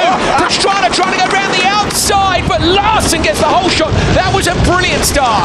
Robin Larson is out for, I mean, there's blood in the water. Travis Pastrana goes to Yokohama Tire Joker lap. Larson goes over that gap. Let's see what kind of lead Larson gets. The delta about 7 seconds. We're talking about that Joker lap. How is it going to be executed? Larson pushing back says, no, not today. I'm going to take this absolutely aggressively. Pastrana went in there really hot. You saw a bunch of roosts come up from the edge of the A-Shock Energy gap jump. So I don't know if he ran the rear out a bit wide, Jared. On the other hand, he might have leaned on it like you can lean on a bank out in stage rallying. So Pastrana's got in really hot into the Joker, and we'll have to see 7.4 back at the minute. It's now up to Larson's squad whether they make him respond immediately or wait and see whether or not he's quicker than Travis. But Travis was very quick all weekend. Yeah, I mean, again, right before this race start, we talk about 0.05. Those are the differences between the top 3 racers. Notably, Larson, talking about Baccarin, talking about Pastrana. That's how fast they are. Larson did get that TQ spot earlier. He gained some points. Will he hold on to the championship? Baccarin, he's already in, right? So Larson needs to get it done. Ollie Eriksson's just gone Joker, but he's going to drop behind Pastrana. That's exactly what happened. So Pastrana is the leader of the cars that have been in the alternate lap. Larson and Bennett still out. Bennett did brilliantly yesterday in his LCQ. You can see the British driver doing a fantastic job. His teammate Scheider got that podium on the first one. Here's the predictor. And at the minute they're saying Larson will lose first to Pastrana. So the gap is 7.6. Our predictor thinks he'll lose the position. Here comes Travis down the front straight now. 4 laps. We are on the 3rd lap of 4. Robin Larson, you see him keeping it tidy, keeping it clean. Look how aggressive the driving is. From Friday to today, very different track. Larson has stayed out, Jared. So the team are looking at the gap and basically saying you don't have enough. If you're going to go Joker, stay out. Try and edge him by a couple of tenths. Larson's now got the little stopwatch next to his name. So Robin is putting in a hell of a hot lap. The wipers are on. There's a bit of drizzle out there now. And Larson trying to get just enough of a gap. 7.2 back to Pastrana. This is on, but he's got to get this perfect. Yeah, and we saw the frustration from Robin Larson in the car, in the cockpit, pounding his dashboard. He needs to get it done here, but he knows that Pastrana is a threat. So there it is. So Robin Larson, would that be correct right here? So going to that Joker. They think he's going to lose it. They think he's going to lose it. So here we go. He's going in now. Here's the indicator. So Larson goes Joker. Watch the entrance here. This is where Pastrana came in hot. He ran out wide and tapped on the bank. See if any roost comes up there. Travis also, if it's raining, Jared, the time could have changed. Travis has got him. He's got him. Larson's going to be close, but not close enough. Pastrana gets it. Watch Larson, though. He can still go out to in. And Travis, whenever he's in the booth, he always talks about out to in. Is he going to be the actual client? He fights back. Look at that, the debris in Larson's face. He's inside him. Larson's inside Pastrana on the run to the third last corner. He's got to go out wide. Now he dips on the inside line, but he's going for a block pass. Robin Larson with a block pass on Pastrana in the last corner. Larson nicks it and he goes to the win and will go to second row. Wow. That's what's critical here is not only are the top 2 advancing, but it's second row. Was that clean? What a pass, Jared. Look, Jared, that was a firm pass, but look, Pastrana would have put that. Beginning and then whatever, we just got smashed. Sorry, I know you said looking, but I didn't think he had me on that one. Sorry. Right, I should have blocked the inside better, but he knows. I thought he was too far back to even try that. He said, okay, right, so Travis thought that Robin was too far back. He said, you told me to look in. I didn't think he was close enough. He said, I just got smashed. So he knows it was a firm move. We're looking to see if anybody's under investigation. I think it's good. I think it's good. Travis knows racing, right? And he's probably the more 11 than anybody else. Regardless, they're both in. Second row or third row, TBD. Larson, Pastrana, they get the win. They're advancing on. Unfortunately, the Ollies, Oliver Eriksson and Ollie Bennett, are going to the LCQ. Great racing, kids. Am I right? Everybody, grab a knee, gather around. Here's your orange slices. Here's your juice boxes. Thanks. Have a good time. Thanks, Jared. You're welcome. That was a heck of a pass. Awesome. In all seriousness, that was a mega pass. So we'll see this in the highlights now, I'm sure. So from the outside, look, Larson and Pastrana, they're into each other straight away. Side by side up towards turn 2. You jumps, it's a last jump deep, and he goes in with Travis here, look, and this is where he finally gets through and pushes Travis out towards the wall. And Travis goes Joker straight away. So look at this, he comes out and he's already pointing where he wants to go. Make the decision early, get on the throttle early, and you'll get the best time. He barely misses the back of Larson. It's amazing. That was crazy. And again, shout out to Larson to have that level of frustration, bury it, and then let it at your body. 100 feet or 10,000 souls. You're merely adopted. I was born in it, right? So look, Jared. It is such a ballsy move. I think it's on. I think it's on. Clean, dude. You saw Travis kind of defend on the last minute, kind of turn in. He's like, oh snap! Boom. Boom. Well done. Robin Larson's on that second row. Fraser McConnell, Kevin Erickson with the pole position. You can see Andreas Backrud second row. So look at that. Larson, Backrud second row. Pastrana and Timo Scheider. And just popped up on the timing screen, Larson is under investigation for the contact with Pastrana. So let's see whether or not it stands. That's where we're at right now. TBD.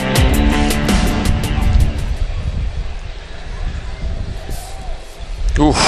Wow, some exciting racing here at Glen Helen as we take a look at NRX Next. A little drizzle here on, you can see it just slightly spitting on the camera there, and it's spitting on the track. The windshield wipers on, not heavy, and it's only going to be, hopefully, for a moment.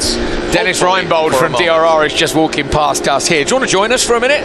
Come on up. So we've got Dennis Reinbold here from Dry and Reinbold Racing. We'd love to hear your thoughts. Never heard of him. Running these cars. Let's give you this headset. So there we are. All right, what do we got here? So that Larson, oh, look at that. Is that? Yeah, so Larson and Pastrana are under investigation. What did you think of the pass? We thought the pass was good.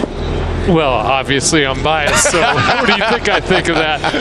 That was hard racing. It was exciting to watch. So it was great, wasn't it? I hope it falls in our favor. We'll see what happens. Well, we'll get this NRX Next race underway, and then we'll just have a quick chat with you about the championship. If you've got a couple of minutes to spare with us, that'd be fantastic. Sure. So, Casper Janssen on the inside. Yeah, they are. Go Blaine Michaela on the outside. Let's get him off the line and away. Slippery conditions, Jared. These cars get a little bit more wheel spin. That's no bad thing, because I say only, they've only got 280 horsepower. It's enough for fun. Janssen out leading. Michaela is in P2.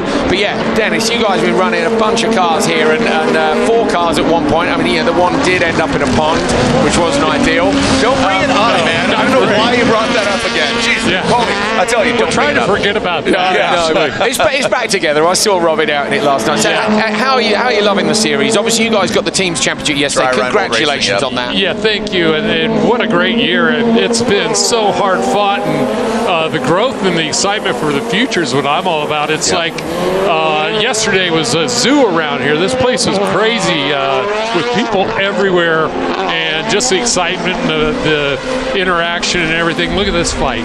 That's great, isn't it? I'm rooting for Lane. Lane's my boy. He was running with us for quite a while, so have a soft spot for him as one of our drivers, so pulling for him to do well. Do you keep an eye on these young drivers? Are you looking at the likes of Hellman and Janssen thinking, which of these? McGinnis as well. I mean, there's a lot of young talent coming through this, so we watch it all the time because we want to try to make it to where, a young guy like Frazier, we brought along and put him in our car, and he came from this series as a champion, and it's fun to see them. Yeah, it's all about flourishing, right? Kind of watering the seed that's right there in front of you and seeing what's going on at Dry Reinbold Racing. You guys have done a great job with Rallycross and kind of spreading the love across multiple different disciplines of motorsport, because motorsport as a whole has, so many, like you said, the fervor yesterday. Nitro, that's that special sauce, right? Travis, the unofficial mayor, but just bringing together, I mean, from Van Prix, let's see some Hondas doing some backflips, not bikes. I'm talking about minivans. Did you see the Van Prix earlier? I didn't get to see the vans. I saw the VWs yesterday, and I was like, man, I want to get in one of those things so bad. They were so much fun. So much fun, weren't they?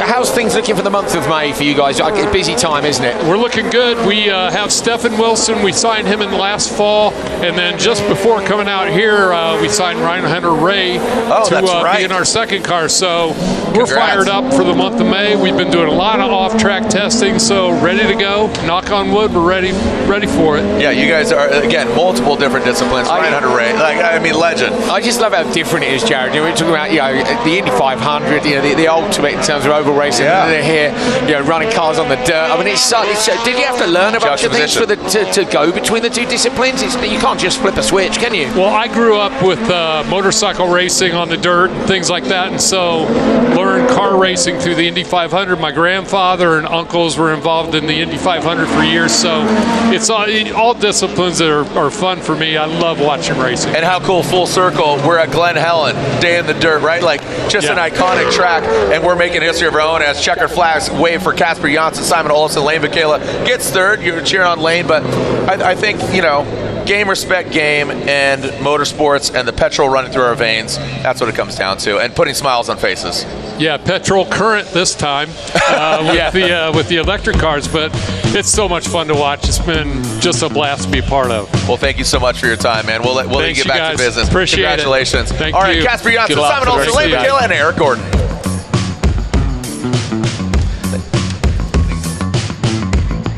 Casper Janssen taking the win, Simon Olsen P2, it's Lane Michaela in third, and Eric Gordon gets fourth.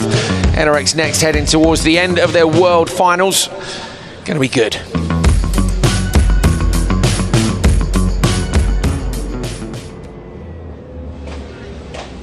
Wasn't that great to have that legendary great. Team boss owner in the so box cool. with us? Just seeing Mr. Reinbold here and just talking with him, casual, cool, calm, collect, and that's what it's about. Again, smiles on faces. Again, right now it's not as busy here in the pits because everybody's in the grandstands right now, but just overall, this weekend has been a great exclamation point on a fantastic season of Nitro Rallycross. As Instant 360 has been a great partner of ours throughout the season, capturing all the action, including ourselves. And I mean, look at that in-car footage of Martel, out-car, you rotate, you get it. Instant 360, that X3.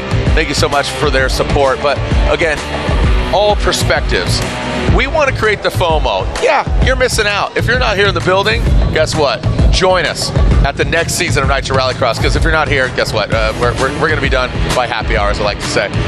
Next season's going to be just as exciting, if not more exciting. Travis has really wanted to create something that is unlike any other Rallycross series, from the dirt, to the snow, to the mountains,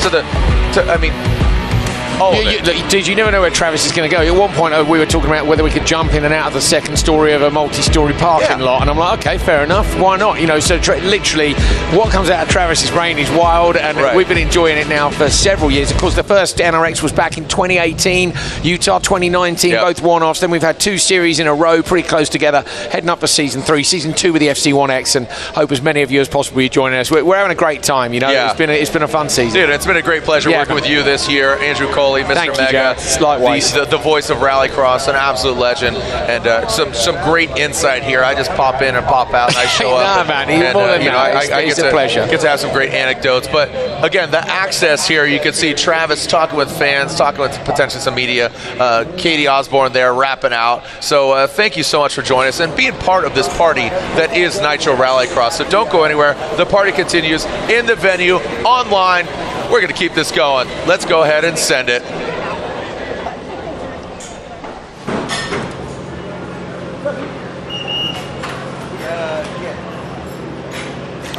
Well, here's the thing. Travis Pastrana is definitely the most famous person around here, the most loved guy, and we appreciate that about you. But when we got TV too, No, absolutely incredible race there between you and Robin. Interesting, though, it kind of looked like it was a little bit of a final. How much were you feeling there was a little bit of a final juice in all of that? No, I mean, heck, you think Frazier was the fastest yesterday in practice and didn't even qualify, so every spot matters. I was a little surprised, Robin, I mean, don't get me wrong, he owed me that one from before. I gave him a little bump, and yesterday, it was a little harder. I think today, I was glad we didn't have any further. It broke quite a bit of stuff on the car, but no, it's good. Everybody's so close. 3 of us in that heat were all within 0.06 hundredths of a second in qualifying, so it's going to be absolutely amazing final.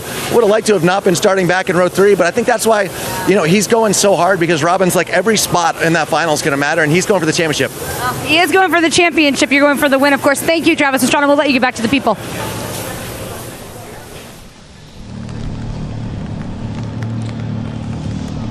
Side-by-sides coming up. That's right. So side-by-sides, taking a look at this. This is LCQ, right?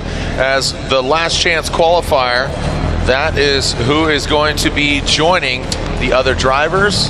They'll all make it through because we've lost a couple of cars during the course of the weekend. But a couple of people have rolled and not made it through. Ben Mayer's back on the grid, which is good to see, with Leticia Buffoni at the back, Sarah Price and Amanda Sorensen on the front row. Sarah Price on the pole.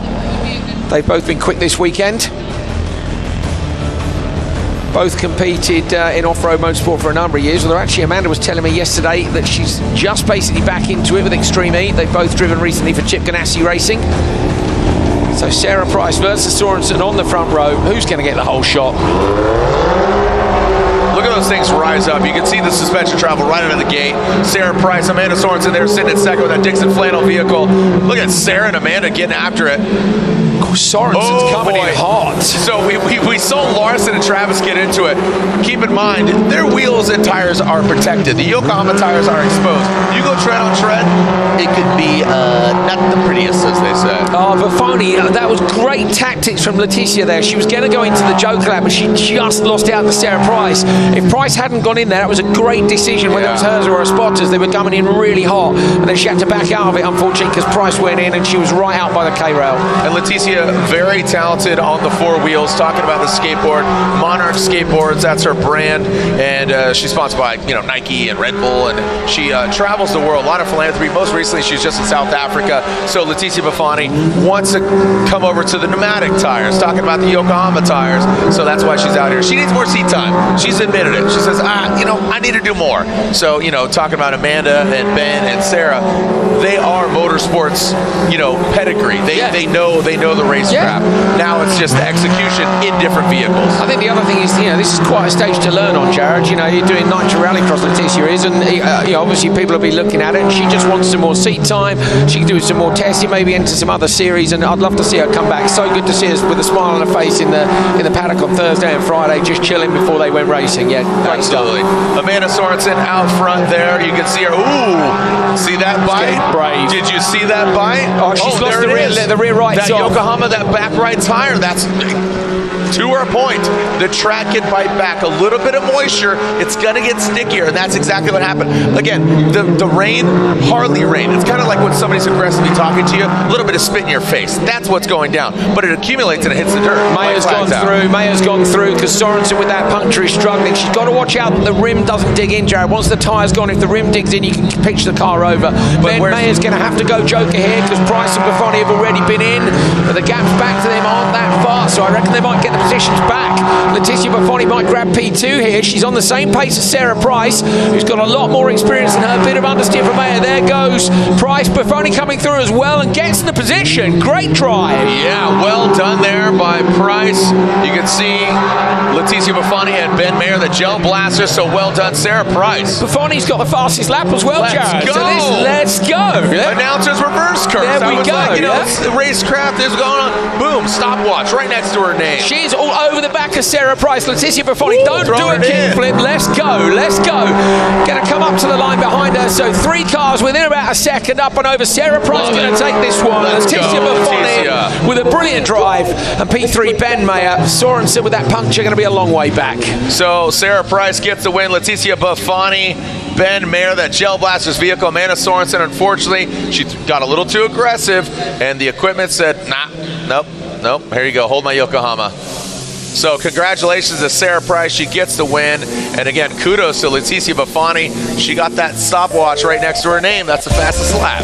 That's the best we've seen Leticia Buffoni drive this year. It helps to be with people with more experience than you as well. You can sometimes see what they're doing. Every time she gets in the car, she'll be learning. So Sarah Price takes it. Fantastic result for Buffoni in P2. Ben Mayer third and Amanda Sorensen in fourth. Taking a look at this start, it was all clean, it was all gravy, it was all good. Here's the meat and potatoes. You saw Sarah and Amanda get after it. They got a little contact there, but unfortunately the contact that was more important was later on. Amanda deep-beating her Yokohama tire, going a little too aggressive into that dirt. Right, it is raining hard here now. Might make a little difference to track conditions. First of all, it'll bring the dust down, which isn't too bad, but if it rains too much out and the track gets slick, then you things start to get really slippery. Bear in mind, nobody from Group E or Next has had any track time in wet other than when the track's been wet down. Hey, look at this. Sorry to cut you off. Lovely. There's Travis and the block kids. You got Kira, you got Micah, you got Lucy, and of course Leah. There it is. Leah just yesterday got second place, 100 Acre Wood Rally. High five. There it is right there. They're running the same livery. Travis took it to the top. Leah, dude. Very cool. My heart is warm that they're here. Thank you so much for the Block family for joining us. It was a surprise. My son Parker knew that Leah was coming. She texted me. She says, hey, it's going to be a surprise. Don't tell anybody we're going to show up. Awesome. So, great to see them here. Fantastic. Yep. Absolutely beautiful. Of course. All right. Well, you know what? The party continues. You know, we're celebrating things. We're celebrating lives. We're celebrating the party. Again, shout out KB forever. But guess what? The guy that has the most fun out here. Not us. No, not these guys. Yeah, we're studs. Yeah, not us. Street Bike Tommy. He's always smoking, cooking. I don't know what he's doing. What do you got cooking? Stuff is going on here. Things are still happening. Gates have opened a couple hours ago. We're having a good time out here. You brought your own trophy. Nitro Circus Dad Mini Challenge on the mini bikes yesterday. Yes, sir. It would be a goal. Yeah, it's right here. Check it out. See this thing? Yeah. So I've been following Nitro Circus since I was a kid, and you, Tommy, all the guys. So it would be awesome. I even went to the store, got that, got the mini bike challenge, and then I have a. You want to play too? Yep. So we're trying to make it happen. Brought the gold Sharpie, trying to get Travis to sign this thing. Nitro Travis, got to make it happen, dude. We'll make that happen. Let me know if you need any pull. Let me know. Nice. Thanks, Tommy. Yeah. My man. Yeah. You too. Things are happening. People are coming in. Love the fans here. Hey guys, you got a favorite driver? This guy. He's like that guy. He's gonna read the program. All right. See you guys. Enjoy. Yes, sir. What's up, brother? Oh, I dig the shirt, man. Dig the shirt. A lot of good people out here. Fans are awesome. The energy's great. I cannot wait to see the racing today. Let's get after it. Maybe take your hat. Street Bike Tommy having a great time. No, keep her hat on. You're looking good. Leah Block joined us here. Micah Block. These are the Block kids, and Kira's over here as well. Lucy's somewhere around here. The Block family's joining us. Congrats. Thank you. How'd you do yesterday? Oh, second in my class. Yeah, man. Second overall, fastest rear-wheel drive. Yep. NBD, dropping hammers. Micah, what are we doing, bud? We're racing carts. We're ripping around. What are you doing lately?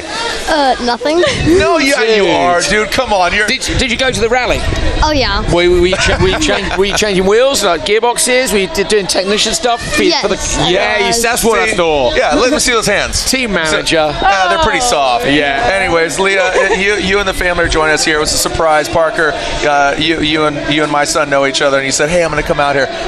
Why'd you guys decide to come out here? No, we're here to support Travis and everyone and Andreas, you know. Yeah. It was like last minute, we're like got up 2:30 a.m. to take a flight, you know. We're here to support and I love it. Out here. I love it. So happy to be here. Did you know, I don't know if you knew, but that we actually deemed the trophy the Ken Block trophy. I did. I saw that. How cool is that for your pops? So cool. Yeah. Oh, that's awesome. It's great, right? So the Nitro Rallycross trophy is deemed the Ken Block trophy. So the championship and the champion will hold up the Ken Block trophy. Really cool. Love you guys. Thank you for all that you do. And obviously we love you and we love your dad and we love your mom. Love all you guys. So keep the party going, right? Thanks for having us out. Yeah, dude. Again, the camo livery. Travis took it to the top yesterday. Oh, yeah. What do you think? Who's going to get the championship? I know you and Andreas pretty much grew up together, right? You got to pull for Andreas. You love Robin, but who's going to get the championship? Andreas. Leah? I can't jinx it. All right. No way. Well, thank you so much. The Block kids, the Block family. Katie Osborne having a good time here in the pits. The party continues. Who's got the championship? They're saying Andreas. Andreas may be having the championship. I think Robin Larson would have something to say about that, guys. But I think Robin also has something to say about that race with Travis Pastrana. I came over thinking there was a little bit of a victory in that for him, and he said... Yeah, it's under review. I haven't heard anything other than it's under review, the last pass we did. So, yeah, it was a hard start with Travis over the jumps, so luckily we got away with that. And then it was just to hammer the lap times with the pretty easily pace, no punctures or any mistakes. So it's rough out there, but yeah, he went out half a second in front of us after the Joker. Then I just got the opportunity when he left a little bit of the door open into the last corner, and yeah, that's how he and we want to drive. So I heard it was under review, but if they do something about that, it's just so silly. How are you mentally right now? I have heard you've been... I have no idea. It's been going up and down and up and down all the weekend, especially today. We focused so hard and to nail that time qualification this morning, and we did, and got those extra 8 points, so it was a really good feeling. Going into the heat, did a terrible start, but could manage to come back. Leading, I had a perfect gap for the ones who hadn't Joker, so I just cruised. Fraser had a problem, Oliver had a problem, and then I just felt that something was wrong with the power steering, and it just locked right before the takeoff of the gap jump. So luckily it locked before. So yeah, but it never ends this day, and this weekend been so long, and it feels like we do everything right today, but it still keeps coming new things all the time. So we will see what they say about the past, but hopefully we are in the final. Yeah, I hope so too. It's Robin Larson on the racing roller coaster. And of course, I'm not the only one out here in the pits having a little bit of a party. Fraser McConnell is with A-Shock inside the team.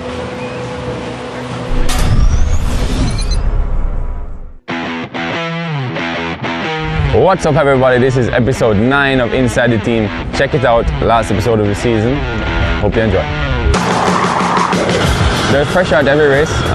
Coming down to the final is, you know, there's not really any added pressure once you stick to the game plan, and you know, I'm going out there to do the best that I can do, make as least mistakes as I possibly can, and you know, if that follows through and we stick to the preparation and trust the process, you know, I don't see why we don't have a good result. It's been an absolutely brilliant performance by the Jamaican. I wouldn't say tension, you know, we're all a very open team coming back from the races, sharing data with each other, and when we're on track we race hard, but we also race fair, and you know, it's going to be no team order, just go out there and make the best driver win. Does a great bit of defensive driving. The starts are always important, making sure that you're right on the pace from practice. This new race format, there's not much time to, you know, get in the groove, so it's going to be flat out from the very beginning. And yeah, just make sure you don't break the car and cross the finish line as fast as you can. Great, fair, clean racing from these two. There's always a balance between going flat out and saving the car. You know, that's, as a race car driver, that's kind of your job, to make sure that you're not driving to the point that you're destroying the car every second, but also not being too careful that you're, you know, slow and off the pace. So it's always that balance and risk-reward trade-off we're constantly playing as drivers. Here he comes, Spraz with the P1. Look how much it means. You always have to have a championship mindset, but I'm focusing on myself as always, and making sure that I can do my absolute best, and that should put me in a good spot. Spraz is looking amazing. Absolutely fantastic drive.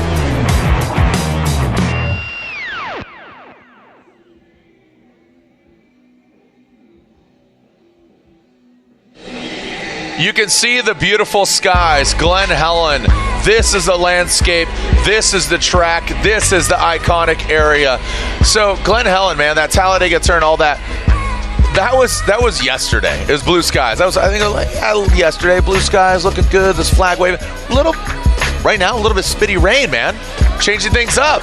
It's cold and wet, Jared. It's cold and wet, but the action out on track has been super hot. This is what everybody's talking about at the minute, including the stewards. They're still talking about it. They still haven't made a decision. What? No, it's not there yet. Come on. It's Larson versus Pastrana, right, and the thing they're looking at is that last corner incident. They came out of the Joker merge. It was close. Now watch Larson. This is the left-handed hairpin. He goes super tight here. He can't get alongside Travis, so he goes deep on the brake. So this is a block pass. So you go deliberately deep, put your car past and block their line, but there was contact in the middle of the corner. Now it's side-by-side contact. So this contact is more allowed than that. You come in like a T-bone or you push someone from the rear, it's a no-go. Here's the onboard from Travis. Look, he goes deep on the brakes. He comes in hot. Burns. I think it's let it lie. I think it's on. I let it lie because I'll tell you what. Onboard with Traveller. Oh, there's a radio after. Yeah. I think we've seen worse. Watch Travis kind of dive in. Rahman tried to avoid him. Travis, look at that line. He was pointed toward, like, I love Travis. I think it's good. I think it's good. I think Travis even knows it's good. Gun to head, go talk to Travis. I bet you he'll say, you know what? Chalk it up. Here we are. He knows he's not in contention. Timo, so semi-final 1, Jared, on the timing screen. Timo Scheid has been excluded from semi-final 1. Semi-final 2, no further action. So Larson through to the final. Scheider is not, and that should, I think, looking back at the results, Connor Martell should get promoted into the final. Larson's in. No harm, no foul.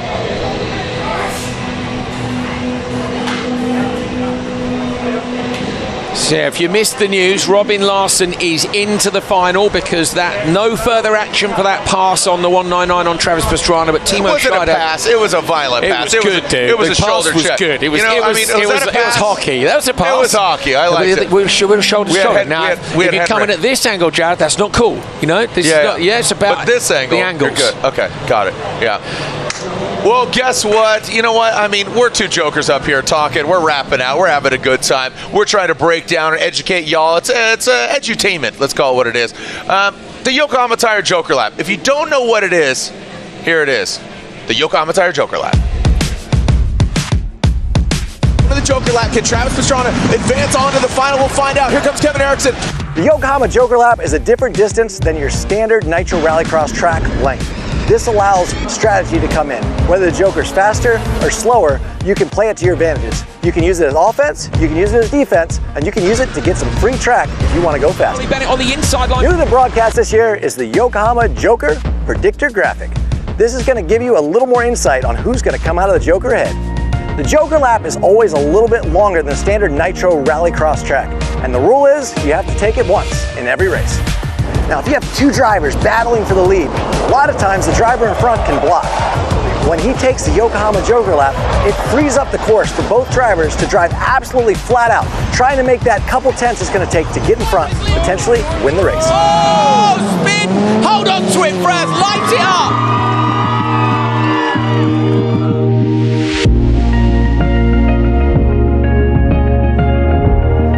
Resilience, or that's the word for Fraser McConnell. You were posting about it on social media today. What does that word mean for you? I woke up with some fire in my belly this morning. I always do, but this morning especially after yesterday. Everything started to kind of go against us. All the bad luck that could have happened. It can always be worse, but it wasn't good. It always, I say everyone can get knocked down, but it's how you come back up. And I did a little Insta post this morning to brighten up my spirits. But we got dealt some good luck today, and I'll take that whenever I can get it. And starting the final on front row is going to be gonna do what I can do. Yeah, I was going to say that front row is going to be really crucial today. As it relates to the rain, how is that really going to play a part? This is the second time I've seen it rain in California, and that's been in the span of 3 days. So, of course, it's going to rain and be a super wet final for the last round of incredible championship for Nitro. So, it's going to be one to watch for sure. An incredible championship for Nitro. Fraser McConnell. Fraser McConnell, feeling the vibe. Again, feeling the vibe. We're talking to some fans and some friends here. Yeah, man. Who are those people? So, Adam, I met on the flight on the way over. So, I was like, you should come. Literally, he flew from London Heathrow. He'd been seeing his girlfriend who's living in London, sat in the place. Oh, what do you do? I was like, well, I'm kind of motorsport stuff. And then, and then you get into it. He's like, oh, that sounds good. I was like, well, come. So, here he is. You got to love it. Marketing. It's all about the marketing. I mean, we're constant salesmen, right? Let's just call it what it is. But talking about, salesmen and all these things, Yokohama Tire has been such a great partner of ours. From the 300+ studs that saw the snow and the ice to the rally spec tires, Yokohama has been an absolute great partner. So let's dive a little bit deeper in the why. Why? Well, because we Yokohama you. Our friends over here at Yokohama have completely outdone themselves for these new awards for the 2022-2023 Nitro Rallycross season. Each of these awards are given to one driver in each class who refused to give up, whether it be overcoming an injury or perhaps coming to grips with ice for the first time or persevering in a new sport. Unfortunately, I had an accident. Missed 2 races, major crash, the biggest of my career. So the first 3 races was just pretty much a disaster. It was nice to come to Quebec, be bang on pace, get a 1-2 with the team, come to Calgary, get my first Nitro RX wins. Was kind of like like a, you know what you call it, off, you know, pressure over shoulder. I mean, I have this pure joy doing this. I can't surrender because I put my whole life into this. Just the Calgary race, I was really excited. On Sunday we led the first few laps of the final, which was a new experience for me. That was great. Get that kind of like off my chest with podium both days, and I mean, it really re-motivated me to come here in Glen Helen and kind of a clean slate World Finals, and I want to show that I can be on the top step, be on the podium consistently, and just really never surrender. My first X Games, I was 14 years old. I went to the first ever Olympics for skateboarding. I was the best skateboarder for over 10 years, and I ended up here racing, and I had to start from zero. And my first race was the first time I got in the car, and you know, had a few accidents, and it's been hard to learn something new, but in the same time, I've been loving it, and every time I get in the car, I'm really excited. And our one is to learn and get better, and maybe win a race one day. Kevin Eriksson, Lane Michaela, and Leticia Buffoni, this year's Yokohama Never Surrender drivers. Congratulations. A-Shock, a modern performance energy drink created for today's active generation. Yokohama Tire, make every drive a performance. Insta360, think bold.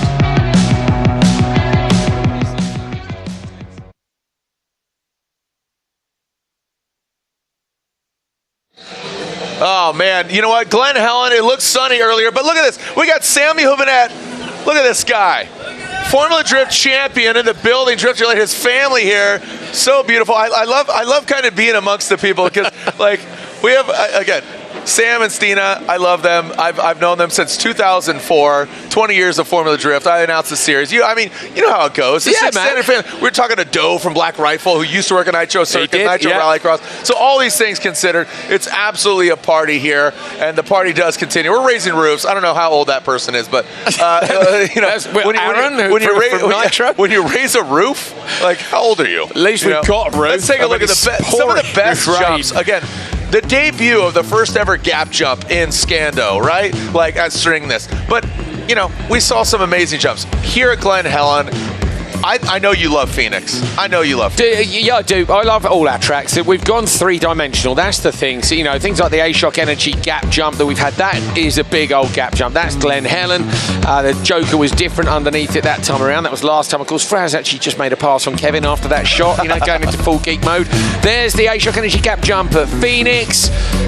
Just 3D, proper under 3D. The lights. That was, look under at the that. lights Look at at Phoenix. that. Look at the sunset. Look at that. You can see, that's why we like Did you look at it? Just look at it. Just look at it. I did. Just look at it. And I went and saw an Elton John concert, which is pretty random on a Nitro Rallycross weekend. What was that? I went and saw an Elton John concert, didn't I? That's right. Yeah, you did. And then I went skiing in Calgary one night. I'm like, this is Nitro, man. You go places, stuff happens. You meet people on planes, they come to the event. What are you going to do? It's beautiful. And we've made memories. The fans have made memories, and the racers will make memories, even if they don't win the championship. The stories that have been told and sold, and all these things.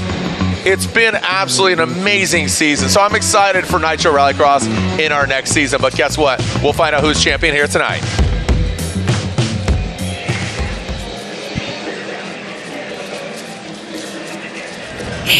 Well, just waking Kevin Eriksson up from a nap there. Sorry about that. Benito had an issue with the car, was power steering. Oliver had a drive shaft. How's your car at this point in time? So far, so good. You know, I would say I didn't leave anything. I was just thinking, go 101%, and you need to do that. The field is stacked. You know, it's so tight. So you might get a puncture, you might break a drive shaft. The track is rough, but to win today, you gotta go for it, and that's what I did in my heat, and I won it. So that's good. Pole position. Yeah, pole position. That's going to be critical on a race like tonight. For sure. I mean, there's a lot of cars in the finals, so being in the front is good. It's starting to drizzle some rain now. I have no idea what that will do. We haven't done really a wet race this year, so hopefully it calms down and I can try to make a good launch and then have my own race. Having your own race might be a little bit difficult, knowing that Fraser McConnell and the likes are around you. You and Fraser know each other quite well. What does he bring to the table as a competitor? For sure, you know, super fast. Like you say, he was almost like my brother for a couple of years, so it's good to be on the front row with him.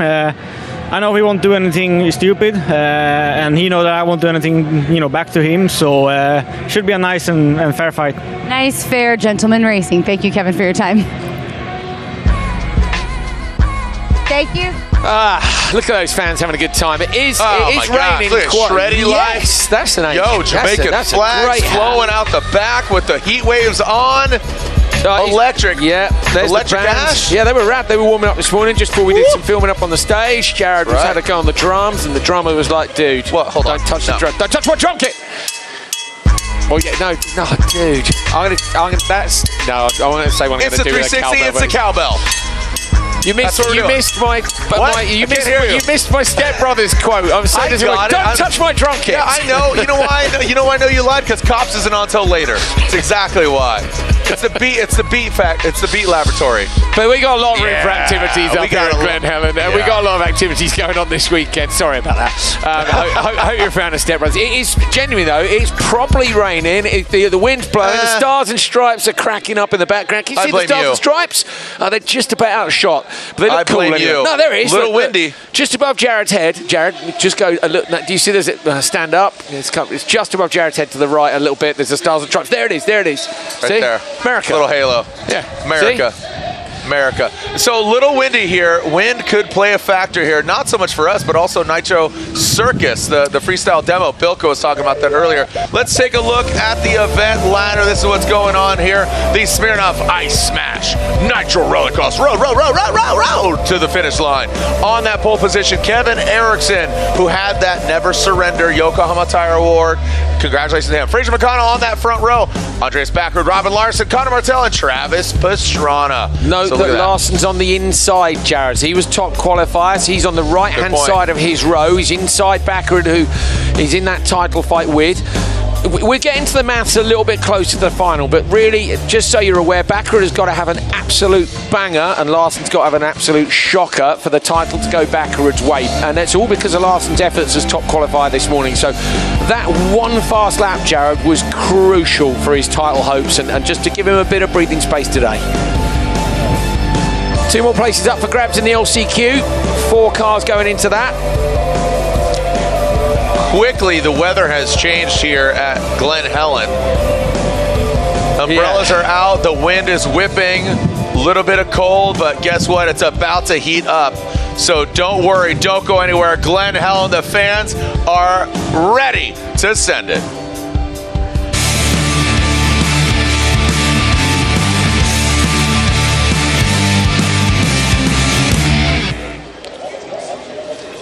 Oh man, look at this. We're getting tattoos. Misha Dory. Love Misha. If you don't follow her on Instagram, definitely a great follow. She's over there in the RX Cartel pit. And look at see the blocks over there. You got Micah, Kira, and Katie. Katie's over there. Katie, Katie, are you getting a tattoo? Jared, you know me better than that. Oh, come on. So that's a yes. That's a yes. It's going to be a tattoo of how much I owe you because you gave me chicken and rice earlier. So speaking of tattoos, we got Connor Martell with us. You can't see him, Katie, but Connor Martell is with us. You might be getting a tattoo. Tattoos, you might get a tattoo, Connor. I have to add to Connor Martell. Connor, can we tell the story? Travis was telling me about your bet earlier. He told me that you are a guy that has no tattoos as well, but turns out that is false. Yes, I have like 6. Yeah. Really? Yeah. Yes. He has a few. You just can't. I just can't show them. But Katie, he might get one in particular because the bet is if Travis beats Connor all 3 of these rounds, Friday, Saturday, which he has, and today, Connor Martell gets a tic-tac-toe tattoo. Yep. Tic-tac-tattoo. Terry Madden and him get to play tic-tac-toe. So where? Ridiculous. On your bum. I don't know. Probably on the bum. It's on your bum. All right. Who makes these Speak ridiculous? of the devil. Speak of the bum. Travis Pastrana joins us bets. up here as well. What a star-studded electric cast.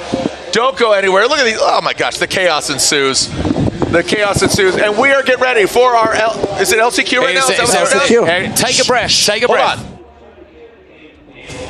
Here we are, the LCQ, and joining us in the booth, Travis Pastrana, Connor Martell. Travis might be playing tic-tac-tattoo on his bum. Well, or the other way around, but neither one of us are in the LCQ, so let's call that a win. Yeah, exactly. So the LCQ right now, Coley, 4 drivers are entering, only 2 will advance on. Yeah, we got Oliver Eriksson and Benito Guerra on the front row, Timo Scheider and Oliver Bennett on the back row. So the Excite Energy, My Energy squad need to do something special from the back row. Ollie Eriksson, we know, has got the pace. Guerra, rally driver, gets a ton of wheel spin off the line again.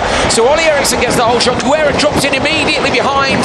And then it's the 2 Excite Energy racing machines. I'm keen to know, guys, what do you think about the rain? I know it's not quite heavy enough yet, but it has been raining for a good 25-30 minutes now. Well, the vision is definitely something that's going to be a problem, especially if it gets any dust.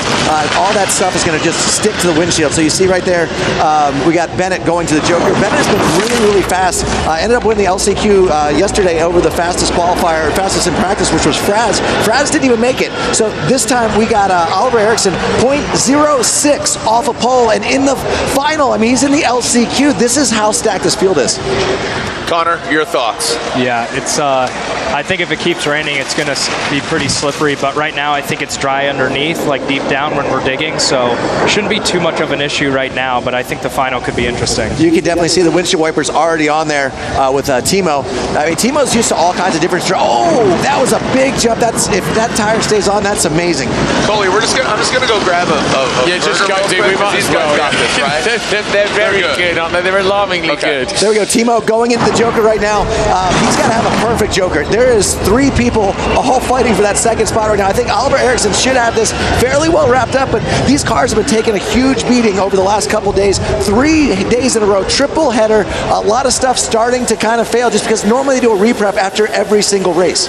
Timo Scheider and Ollie Bennett. It looks like Bennett might have held on from his teammate Scheider unless they haven't crossed the timing line yet. We can see them in the background. Yeah, I think he has. So Bennett's going really well here this weekend, but only 2 can go through. Be good to see Guerra go through. Trav, another new driver in the series, Mexican rally driver, and you know he's just trying to learn the race side of things. No, he's doing good. It's going to be really close between him and Timo Scheider right here, but definitely you just see Guerra just every time he's hitting the jump, he just has a big old smile on his face and really enjoying himself out there. Has a lot of WRC background, so definitely his driving skills are there.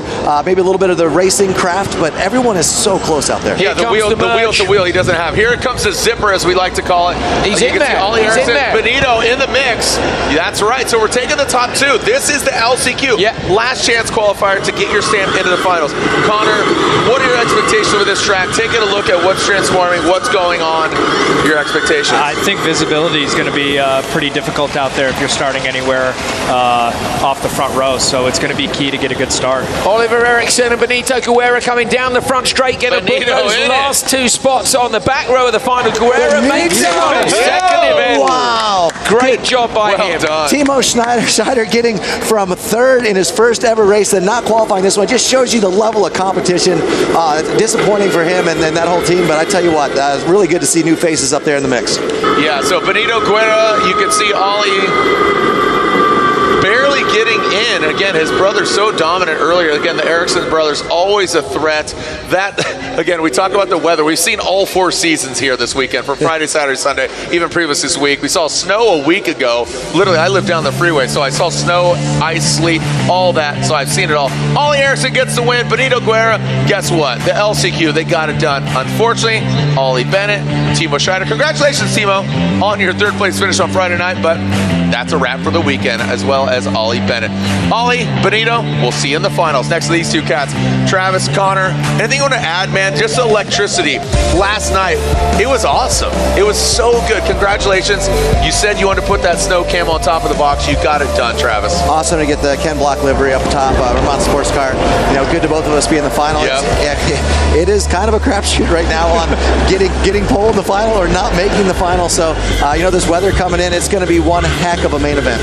And there's a bet on the line. So yeah, there is a bet on the line. I think it's been some of the best racing this season here. I mean, in qualifying, we were all within half a second almost every day. So it's incredible. Great job by Connor Martell. Travis, don't go anywhere. We still have some more racing, of course, the final with these 2 gentlemen.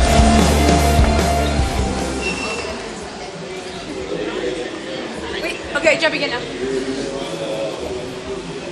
So rain on the lens down there tells you need 7 of them. Look at those pros. We got the thumbs up. Do it for the Katie gram. Osborne was Katie. Just come in, Katie. She was here. We're trying to get her out before we came back. Now I'm going to be Travis Pastrana for Halloween. Out you go. You got your own camera.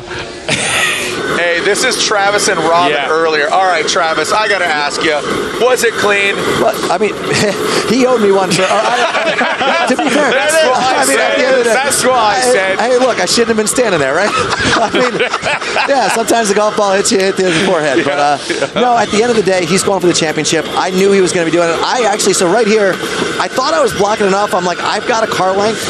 He came in. I'm glad I didn't block any further because he definitely. Here we go. Look at this. He was not. He wasn't going to stop. No. So we hit. Unfortunately, no, that's not the.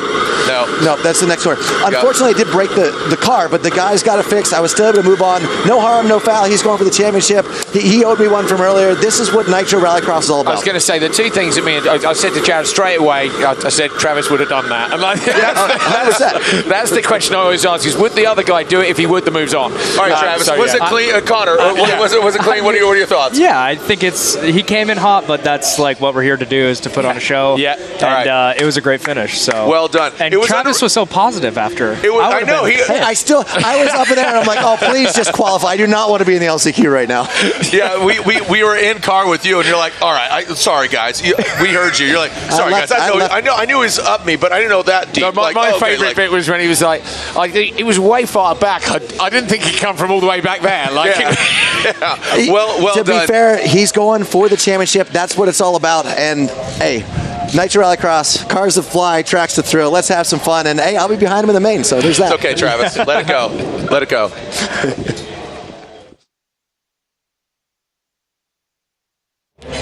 Well, Travis Pastrana was talking about Benito and his experience in WRC, but it was his racecraft that he really needed to focus on. You're learning how to ride and drive side by side with other racers. How challenging is that? This is crazy. It's really, really fun to drive. I need to learn a lot, but in this last race, in the last chance qualifier, I was following Oliver, my teammate here in Ellsworth, and it was fantastic because we just got first and second, and we are in the final. So this is really good for me. My first final. I would say that's a very, very good. Congratulations on that final. Now, there is a sentimental part of this final that you're racing for and the person you're racing for. What is the story behind this? Yeah, we are running with a cause right now for Susie, my sister-in-law, who needs a lung transplant, a double lung transplant, and we are raising funds for her for operation. She needs to come to Florida to have this operation, and hope we could make it. I will post in my social media and Benito Guerra in my Instagram all the details. If you want to help us, that'll be great. Thank you very much. Yeah, absolutely. Best of luck out there in your first final in Nitro Rallycross. Meanwhile, our buddy to Street Bike Tommy is out meandering with the people. Street Bike Tommy, what you got this time? One of the best events here at Nitro Rallycross is obviously the crappy van race. This is the Power Plus rig. Good friends of mine are going to be driving. What's your plan for today? Skinny pedal down and try to take out Terry. Yeah, all right. Everybody wants to beat Terry because he's a favorite right now as far as winning. We got an America van. We got skeletons, cool color schemes. Everybody came out with rattle can spray paint. We got Pepto-Bismol pink. We got the Wild Mike's Pizza van. That is just kind of like a junker, whatever. Not everybody can be creative. Not everybody can be creative. We have puzzle pieces. We got tons of colors on these things. These are looking great. And the thing is, like, these drivers really, really hammer down. And because it's very amateur, nobody really knows any rules. They just kind of slam into each other. It's a little demolition derby at speed. It's a lot of fun for the fans. And my favorite, my personal favorite, is the sod wagon. Welcome to the dog park, guys. I just want to show you a little bit around. Right here, if the puppy's got to go poo-poo, it's no problem. Yeah. You just put them right up on top, dude. It's easy. Yeah. And everybody here, we love animals. You know, you'll see a lot of people walking their dogs. They bring their dogs to the event. It's outside. It's a lot of fun. And now, you know, a nice plush place to use the potty. Absolutely, man. I mean, what could be any better when you're out here in the desert? You don't mess around. If you ain't first, you're last. Yeah, and you know, it's really nice. You need a good little doo-doo on here because if you're sitting in first place, you're pretty much the S. Yeah. You know, everybody knows what I'm talking about. But good luck out there. Thanks, definitely beat Terry. Everybody needs to beat Terry. He won the last one, and Terry, you can just wear that badge proudly and get beat today. Terry, the good thing about Terry is he actually has really good car insurance because he technically is the caveman from Geico. Yeah, you don't need any of that. He just beat Terry. All right, guys, See you later. Such good insights from Street Bike Tommy. Well, as Ollie Eriksson and Benito are debriefing here, what's kind of the conversation between you two? No, he told me the race from his view. Obviously, I took the start and was leading, but yeah, he said it was big help. He followed me throughout the race. And get his pace up as well. He's been improving so much throughout the whole weekend. So so happy for Benito, to make it to final as well. Yeah, it's a whole big learning curve for him. Meanwhile, for you, on the other hand, you're still learning. You told me that you were trying to be more aggressive here this weekend. How's that turning out for you? Yeah. Next question. But yeah, it's been tough. Today, championship day. I had first heat in my hand. Then I ran out of talent. That is not true. Damaged the car, and it was a down hit from there. Starting from the back is always hard. So we had the spot. I gave it up, so I can't blame anyone. It's all my fault. So but now we're in the final on the championship race. It feels like everything can happen now. Yeah, anything and everything can happen here at Nitro Rallycross. Thank you for your time. Yeah, so Ollie Eriksson saying he ran out of talent earlier. I went and saw him actually just after the race, ran across to their paddock area and said, dude, what happened? Do you have a problem? And he goes, no, I made a mistake. So I was like, fair enough. He basically, if you missed it, he piled it into the concrete barriers on the outside of the Joker lap. And as he said, he had it in his hand. So yeah, he's crossed himself. They wear their hearts on their sleeves, the Erikssons. You certainly won't get any fakery in terms of their emotions with what's happened. You're seeing our best shot of the drones from here at Glen Helen for 8, 9 and 10. These drones have been up with us all year long. I have to say they're a huge game changer in the way that we view some of these incidents. Stuff like this, look, you just get a different perspective than you can get with a camera on the ground. The other thing is we can send a drone where we can't send a person or even a camera tower. You can't have a camera in the middle of a corner. With a drone we can go anywhere. We can chase down low. I'd love to see the number of parts that get broken on these things. They get roosted, they get hit by the cars. If it goes down, you don't want to get it driven over. That's the worst case scenario for Justin Smash and the drone guys. If they have a problem there, you drive over the drone, it is definitely toast. Conor Martel with the hood up, Larson and that epic pass. There you go. So Travis said to me just off air as he left, signed about 50 autographs just behind us here in the paddock, and he said that basically when he saw it from the outside, he said it's nowhere near as bad as it was from how he felt in the car. So next year, round 1, Oklahoma, June 16th and 17th, 2023. This is officially an announcement. It's officially official. Round 1 of Nitro Rallycross next year will be in Oklahoma on June the 16th and 17th, 2023. So you haven't got long to wait until we go again. Katie is with Timo Scheider. Yeah, Timo Scheider has had a great weekend for the most part. A big learning curve, but now dealing with a little bit of a head cold. How much is that impacting the day? Well, of course, I'm not feeling fantastic since 3 days. You can probably hear my voice as well. It's a bit down, but more likely the situation on track now was my headache. I just got disqualified from semis due to contact. So that was a shame because there was, from my point of view, just a very light contact. So the stewards proved all the points we gave, but in the end they disqualified me. So yeah, we didn't make it. We had to jump into the car quickly, like 2 minutes before the LCQ started, and we didn't make it in the end to the final. So it's not the final we thought of. Yeah, that's right. Well, it's a roller coaster, Nitro Rallycross, and you have hung on. So congratulations for that. Thank you for the time. Feel better.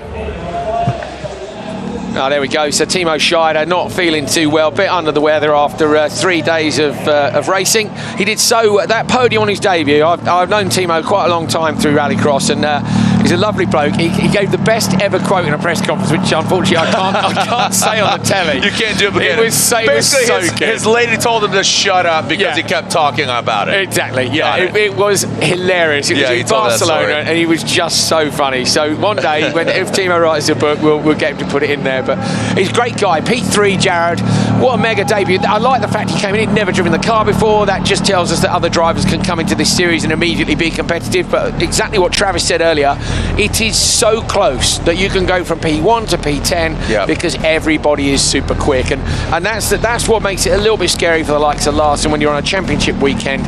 you can't afford to make any mistakes. Let's talk about side-by-sides. We're looking at Gregor Michaud, who is on pole, Scotty Lawrence on second, Leticia Buffoni and Sarah Price, Amanda Sorensen, and Ben Mayer. The Can-Am side-by-sides are spec class. That's pretty much all of the classes here. As Ollie Bennett's going to join us up here. Ollie Bennett, get on up here, buddy. As we're talking about side-by-sides, let's send it. Here we go, yeah, last side-by-side race of the year. I'm pretty confident we'll see these cars back in future editions of Nitro Rallycross. As you just seen, we're heading to Oklahoma. That's actually going to be part of a bigger event as well. There's going to be tons of stuff going on down there, so make sure you don't miss out.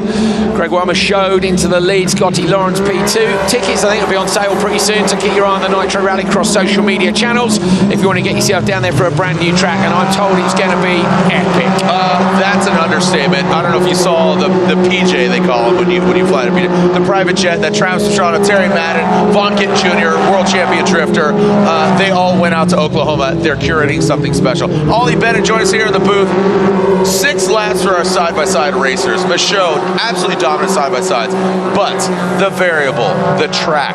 We saw a bit of rain right there. I mean, you walking over here, you're a tough guy. You're from, you know, you got the Union Jack on your heart. He's in his T-shirt, you know. Yeah, he must be. You're soft, Coley. I live on the South Coast. I'm a southern softie, you know. Basically, I'm in the equivalent of California, but it's a lot grayer and wetter. We get the best weather. I can't hear you. All I hear is you're soft. It's cold. So, it's cold. Ollie Bennett, again, arms crossed. All joking aside, the track, it's transforming, it's changing. We've seen all the seasons here this weekend.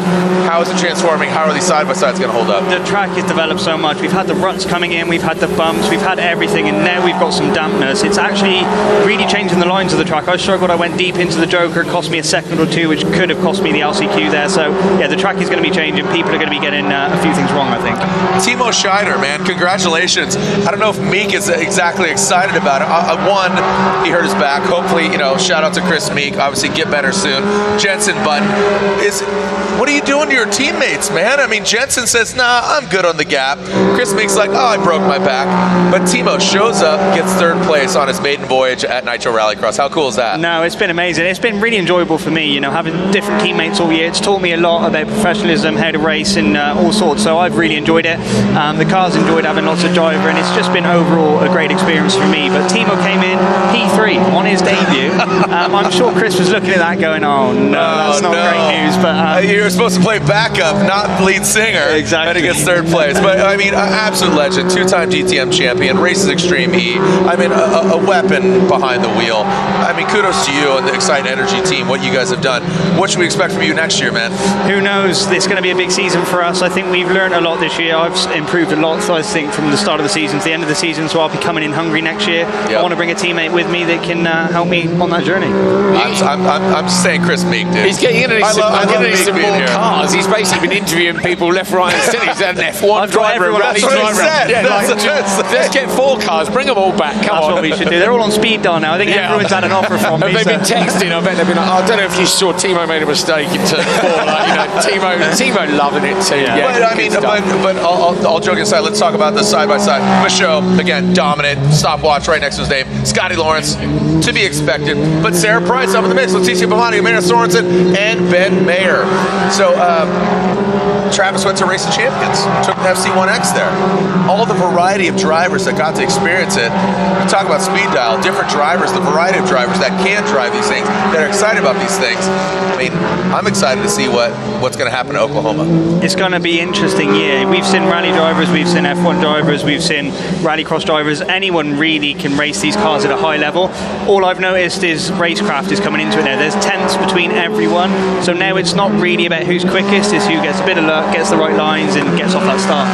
Who would you like to see coming? I'd love to see us try someone like Valentino Rossi. You know, let's get a MotoGP guy in, a bike guy. Anyone else on speed dial? Like, come on. I mean, I can't give you all my secrets, Coley, because I've got a few waiting in the wing. But yeah, I think, you know, you've got some rally legends like Petter and Loeb and these types, which would be cool to see them have a go at this. But yeah, a biker. I mean, we've obviously got Travis from motocross. I know there's some quick supermoto guys in the world which this would suit. So yeah, it could be interesting.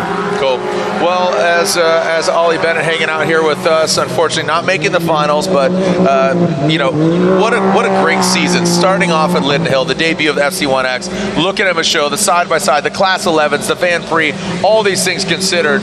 Nitro Rallycross, the energy and the electricity, you can feel it, you know, obviously between My Energy, great partner, and Excite Energy. The white flag is out. Michaud, that's going to be a mercy flag, not just a last lap. Let's get back to it, because at the minute he's 8.6 seconds up. The delta was about 4 seconds, but it's a bit wetter and a bit more slippery now. But Michaud is coming through and up into that right-hander, and I'm hoping everyone here is going to put their hands together for him, because this result is going to see Michaud crowned our side-by-side champion for Nitro Rallycross. This is their last outing. He even came up to Canada and bolted some studs into his tyres to come and race on the snow and ice. That wasn't even a championship round, so he's leaping his way now down that back section, going to pitch this side-by-side into the final corner.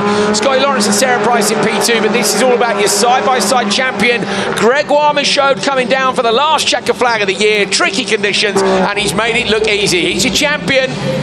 Big P with the double checkers for Gregoire Michaud. Scotty Lawrence in second, Sarah Price in third, Amanda Sorensen bringing up fourth, Leticia Pafani in fifth, and Ben Mayer, the Gel Blasters, Can-Am side-by-side, bringing up the rear.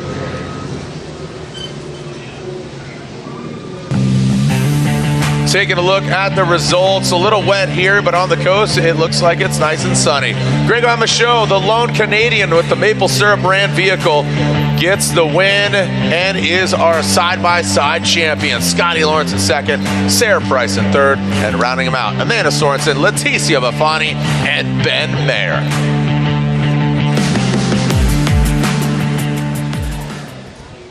Ollie Bennett here. We're talking about just the culmination of a season, the electricity, 10 rounds. This was a crazy one, right? I mean, 3 rounds, 30% of the overall championship was done here.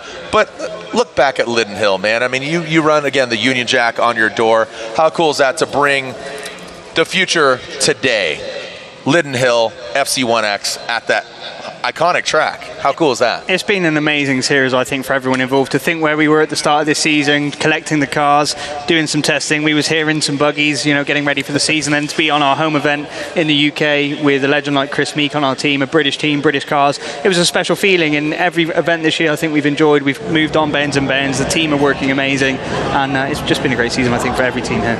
You've done a great job, and another person on speed dial, Haspala. I saw you took a photo with him. Is he? I mean, you could break the news here. I think Haspala is going to be joining Excite Energy, right? I can't say too much at the minute, but you never know.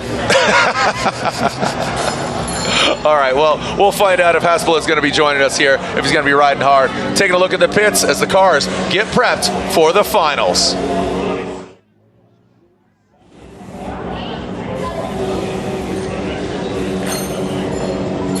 Larson, car doing that final bit of prep. Can he take the title? It's looked pretty rocky the last couple of days. He's odds on now. We're going to take a look at some of our brilliant Insta 360 shots. Hopefully there'll be a couple of you in here, Ollie.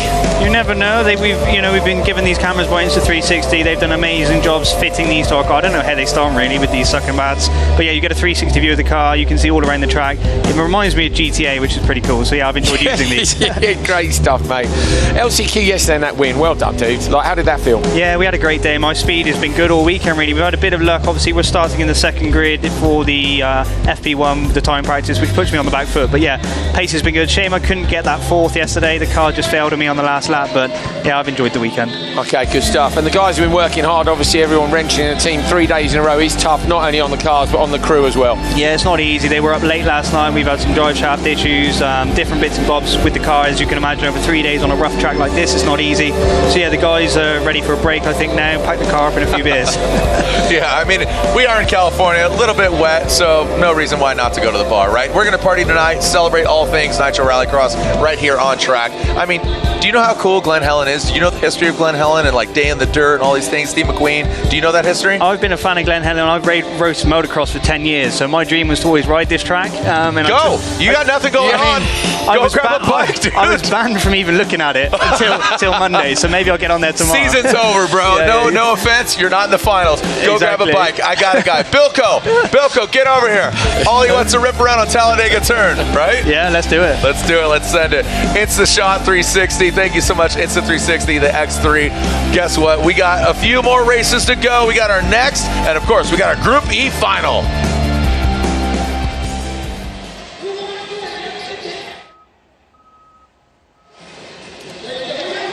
Oh man, the stage is set a little more wet than what we anticipated. Wasn't going to come in, was it? I think we've been pretty lucky, to be fair. The forecast, if you're not aware, the weather in California has been unusually wet, and we're going to get some rain Thursday and maybe during the race weekend.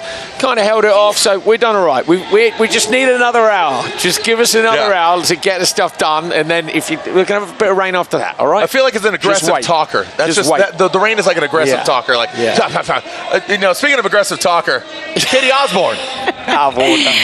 Oh, man. Robin Larson, you're right. He is a funny guy. You were right, Jared, about that. Anyways, this Charger seems to be holding both of us up at this point in time. It's day 3 in a triple header. You've had a lot of racing. We were talking earlier about the physicality of a weekend like this. How challenging is it from that point of view? I mean, are you actually physically tired, mentally tired? Yeah, I won't need many beers tonight to be in a dangerous place, but yeah, I mean, it's been a roller coaster. We went here with pretty good lead and pretty comfortable, but I've had so many issues and mistakes and everything that I had in the whole year. So yeah, and we fought back really good today. Then we had a problem with the steering. Then we are back to zero again. Then we had to do that semi to Travis, and yeah, that hit, and here it goes. It's just one more race, and that's now we added a little bit of rain, so it's a never-ending story. It's gonna be so relieved how it now goes, but I just want this to be over. Done. Yeah, done. About every driver I've talked to at this point in time is really looking forward to this being done. Yeah. He's pushing for the championship. The team is actually chanting behind us. No idea exactly what they're saying, but Robin Larson has had one of those years. It's just, he as a driver is very consistent. He and the equipment together have definitely ridden this roller coaster of rallycross. It got a bit wild at the end. The roller coaster went a bit nuts, didn't it? Some great insight here. Robin Larson had some amazing moments here this year. And Ollie, you've been alongside. You've been seeing this. Again, talking about Linden Hill, string this, all this. Any standout moments for you taking a look at Larson and him leading the points? And he says, let's call it a wrap. Yeah, his consistency has been great all year. He's always managed to just make it happen when it needs to be. He's great at racecraft. He's always good off the line. And he's just there. He's just always there. He's one of these drivers you can never discount him. He's always going to be there somewhere. One of the keys to that is, remember, the cars are all the same. We've seen Larson win championships before. He's won the European Supercar Championship a couple of times, but with those cars, the car's different from team to team. I think what's interesting for me is he's come here against the very best. It's like, oh wow, Robin is really good. You know, you can't compete. I remember when Chris came into the series and he just goes, geez, like, Larson's unbelievable. This is Chris Meek, one of the best rally drivers in the world, has come in and immediately identified Larson's speed and consistency. He won at Linden Hill.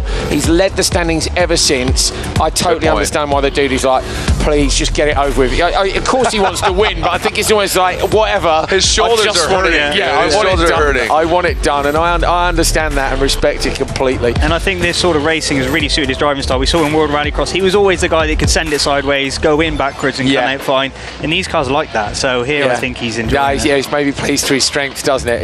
He will put on a show, Larson. He really can put on a show, but he's keeping it tidy for one more race. 6 laps to go. Can he take the championship? If he can, we'll have to edit this and stick another one on the end. Well, the variety of tracks, I'm looking at this, the Blue Groove in Arizona, which I know Coley loves. I really love ERX. Yeah. I think ERX is such a beautiful track, such a cool, interesting track. Oversending it, that big roller, that big, huge hit, the split, the up, the high, the low, all these things. But guess what? Robin Larson's in contention. Somebody that's not in contention, but still would love to get the win. Fraser McConnell, he basically, like, you know, We're getting messages. The other guy that has done well here is Fraser McConnell, right? Fraser McConnell had TQ. He won the event. Do you remember that? It's been so many days here now. I'm not sure what's happened. I feel I was just told to come here. I don't know what I'm doing. Well, again, another person that's got a lot of. Oh, what? So this gentleman, okay. Gosh, he's not even good behind the wheel. He's also good with the jump rope, guys. Is that forward? That's forward. Double time. All right. Okay. The point of something like that is to get the heart rate up, to get mentally focused. What is that? What would your trainer say? Just warm up, get the muscles nice and loose, hand-eye coordination, and it's fun. Is it as fun as driving? No. Driving forever and always. Driving's fun. I feel a little out of breath, but yeah, I'm gonna go out there, give it everything in the final, and represent Jamaica on the best I can. I do want to let you know there was someone on my social media who posted about you saying that you have represented Jamaica very well. He is cheering from you from afar. Everybody who's still in your pit is cheering for you. And the most of Jamaica, I think, is behind your back right now. No, for sure. It's the best country in the world, and I'm more than honored to represent them. So I'm going to go out there and get it done. Okay, we're going to let you jump rope. All right, well, we're definitely doing jump rope over here as we are getting ready for Baccaroot's best moment. So it's an RX Cartel, Dreyer Reinbold Racing, JC.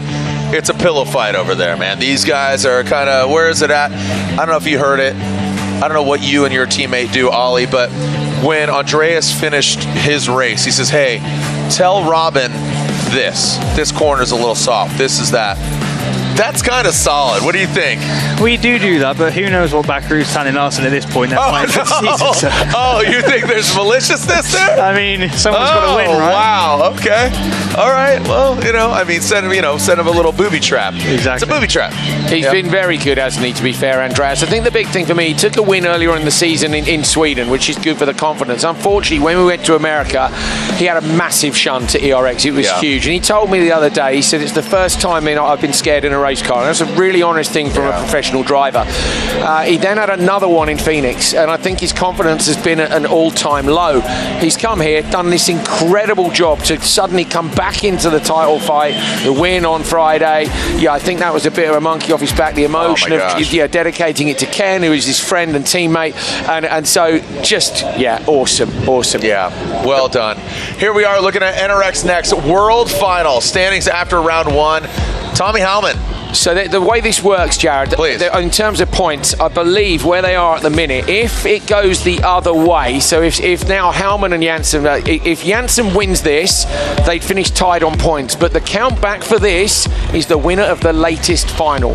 So if Janssen wins this with Hellman second, Janssen will win the world final. Got it. If Hellman beats Janssen, Hellman does it. And obviously, in terms of where they finish, if Hellman is ahead of Janssen, it doesn't matter where they finish. Where those two land? Yeah. So that delineates. We're going to have a similar one in Group E with a few more cars and a bit more complication, but we'll get it sorted. But it is between Casper Janssen in the blue car there on the far side of your picture. He won the North American Series for NRX Next. He was P2 yesterday, and we're looking for Tommy Hellman, who is his big rival. Hellman, I think, is on the front row. Yep. Just off to the left in the all-white car. So very much advantage Hellman with him being on that front row. Taking a look at the NRX Next World Finals. Final. Here we go. Tommy Hellman on pole position. Jimmy Henderson, second row. You got two Swedes, Casper Janssen, Simon Olsen, and the third row. Two Americans, Lane Vakela and Eric Gordon. Ollie, you ready to hang up your helmet and become an announcer? That's the idea, yeah. I mean, it's looking that way this weekend. See how I get on for this race. I wasn't saying that. Here we go. Bridge, you could get a lot of wheel spin here if they get it wrong. Nice start by Hellman again. That's three great starts, but Janssen from row two immediately bursts past Henderson. He's going to come up. Can he get past Olofsson, though? Olofsson with the 2AM engine change. Janssen sideways. Looks back to the inside line, but Olofsson's got the jump on Casper Janssen. It's Hellman who leads. Advantage Hellman here. If he takes the win, he takes the world final, and the biggest prize highest purse ever for these machines.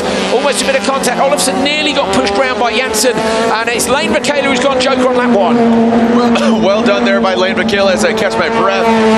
Kudos to Hallman, who is out front, and you can see just the packed-in dirt there. Ollie, as the track is transforming, as you say, you know, just kind of progressing through the weekend, not just today, but from Friday to today, you see those packed areas. Where are you shooting the car at?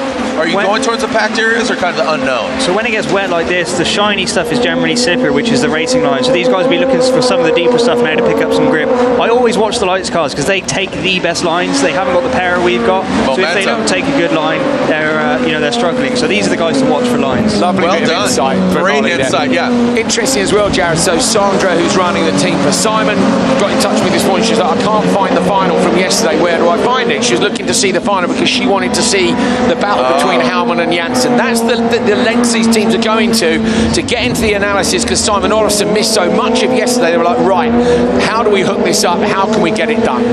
But also keep in mind the track has changed from yesterday to today. Not even just the rain, but also even that last lane, that Hellman pass. Did you see that? No, the I didn't see Hellman and that. Kasper Janssen. It was the last turn, and it's basically here. It was here, so they knocked it down. It was the split lane. Of course, the split lane, yeah. Yeah. Oh, they made it past there, amazing. Oh my gosh. Hallman went on the outside on the right lane and then slingshotted and passed Kasper Janssen and got the win. Oh wow. So in this section now, Hellman has to win this. If he wins this, he's won the championship. Yes, yep, exactly. Hellman or basically Kasper Janssen. So it's up to those two gentlemen. Right now, all sides are saying that Hallman, but there are still, little under 3 laps left. These front three are going to have to keep going, Jared. They don't want to drop back into that traffic. They're going to stay out for just a little while longer. With 3 laps to go now, if you want to hedge your bets, you can't go in with somebody else because there's no option then to get them. So in terms of joker strategy, look for these 3 to take an option. So you might find if Hellman doesn't go, Olofsson does. If Olofsson doesn't go, Janssen does. So we'll see what they do. You got to play chess, not checkers. Yeah, well, they can't follow to the finish. There's 3 of them now, and the guy in third there obviously needs to step up. So he's probably going to have to joker a bit early and try to find a way around. All right, so Hellman's still up front, and with that stopwatch, that denotes he's hitting some fast times. A little bit more rain is hitting the track and hitting us in the back of the head. Olofsson now got that stopwatch. Oh, look at that. Wow, that could have been precarious. That was close. Olofsson maybe taking out Hallman. That was a really committed entry to the joker though, Jared, and that's what you need, because if you get your entry compromised by the car on the standard lap, you lift, you lose 2 tenths, you lose a place. So Olofsson, brilliant judgment, also a very fast lap. So Olofsson is on a hot lap, black and blue car out on track, setting the lap times, and has gone in the joker. He's going to try and edge Hellman, but you know what? He's out of the battle. This is just about where Hellman and Janssen finish for the world final title. So look at that, Hellman and Janssen not taking that joker, as you said. That's kind of interesting.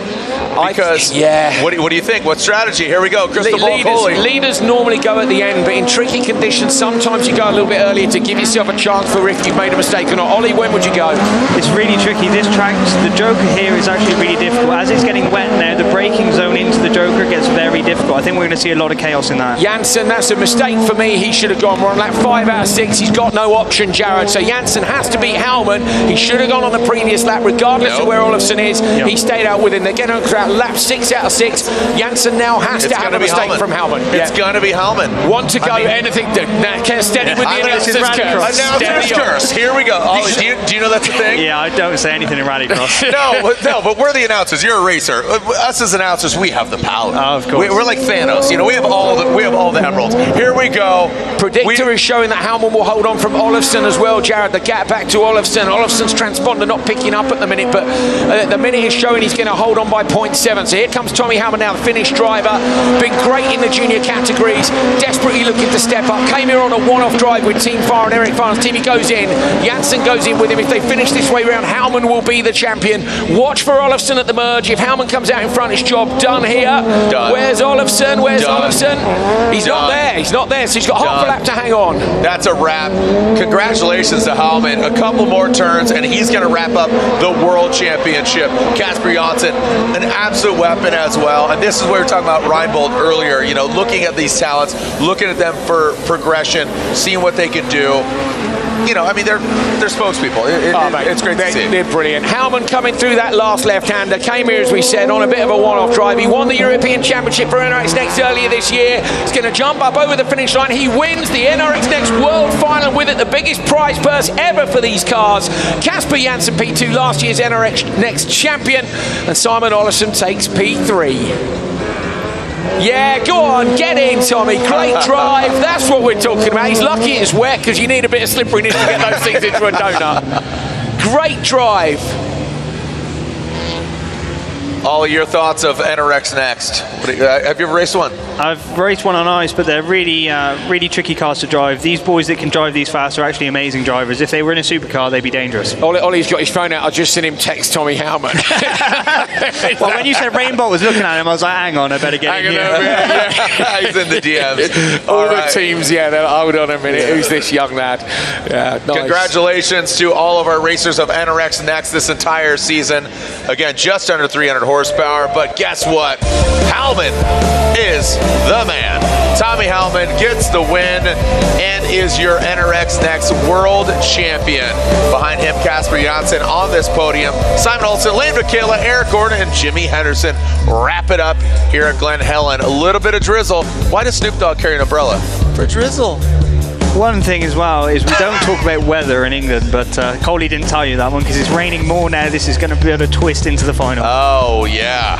Oh, we love talking about it. I mean, this year, I mean, remember when we had Trois Rivières? It was really cold in Calgary, right? And then we go to Calgary, and it's really warm in Calgary. Like, what happened this year? Like, global warming? Never heard of her. No, we've had some mixed weather, and it's put a lot of strain on the teams trying to compute. Now the guys will be trying to change their setup maybe for this damper condition. Are they going to soften the dampers off? You know, I probably would in this sort of condition now. It's tricky though, isn't it, making that last minute change? Just in the bosses of Dreyer and Reinbold Racing heading out, so it's yeah, do you make the change? Do you send the car as it is? Does anybody get the gamble wrong? We'll have to see. We've got one final left to go to decide this year's Nitro Rallycross Championship, and it's coming up very soon.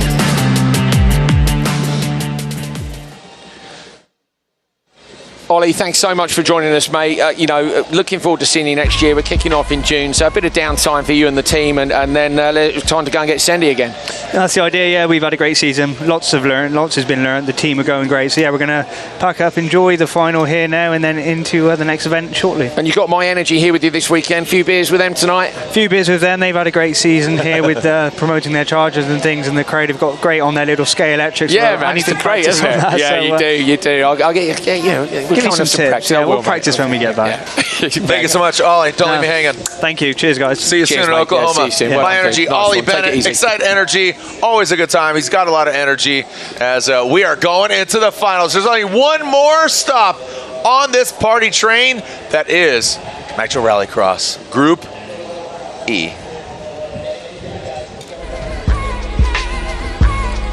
So that's the championship standings after the NRX Next World Final. It's Tommy Hellman who takes it with 2 wins here at Glen Helen. Brilliant performance by him over Casper Janssen. 2 very promising young drivers for the future.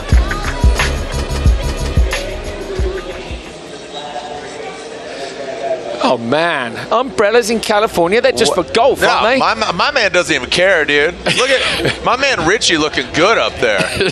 Sun's out, guns out. Even if the sun's not out, the guns are always out. He's got the vest as well, man. He's gone full spec. That's what we're talking about. The fans are out here enduring, I'll tell you what, from Friday to yesterday to today, and I mean, we'll get you home by dinner time, by happy hour.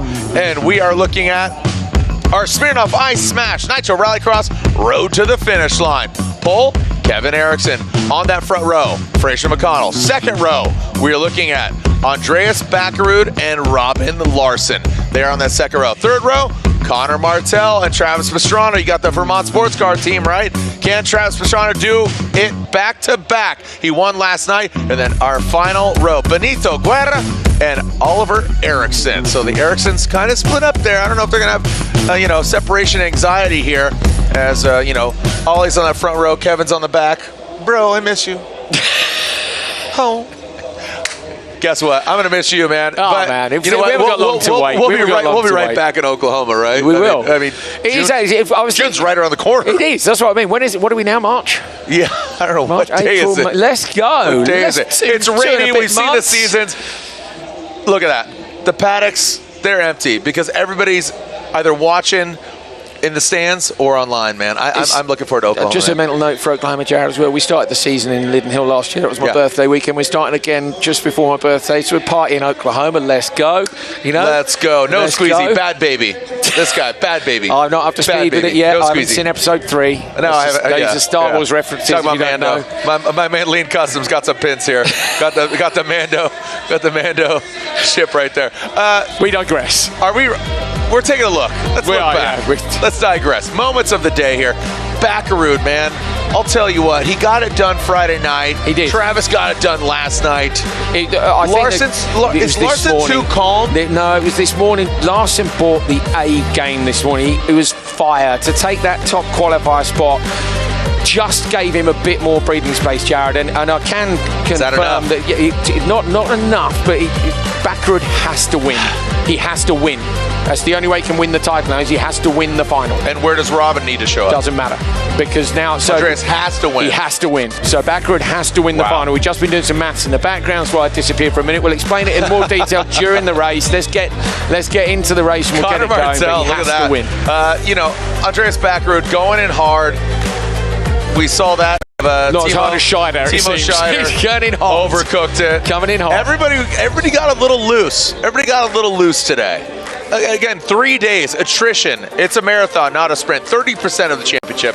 Pastrana, Larson and Pastrana really got into it. Yeah, they did. Look at this. But Larson, he got assertive. He got really assertive in that race. Absolutely fantastic job by Larson. Then there was the pass as well, where he just got aggressive in that last corner. We're going to catch up with Katie Osborne. Let's go. Pastrana is pulling out right here. He actually just said that he feels that if he gets around on that first lap clean, that they can take it. He said he was going to give those 2 championship contenders room, but it's the last race of the season. Might as well just send it at this point in time. His teammate Connor Martell, another interesting conversation. They thought they were going to be in the LCQ. Big surprise to him, it wasn't that way. For him, he said there isn't anything on his mind as it's the last race. It's time to send it. And very Martell-like, it's hammer time. He also told me that he learned that hammer in a particular language, he wasn't entirely sure. He thinks Old Latin means hammer, and Martell, one and the same, and that's where hammer time came from. So that's what's happening in Vermont Sports Car before this big race.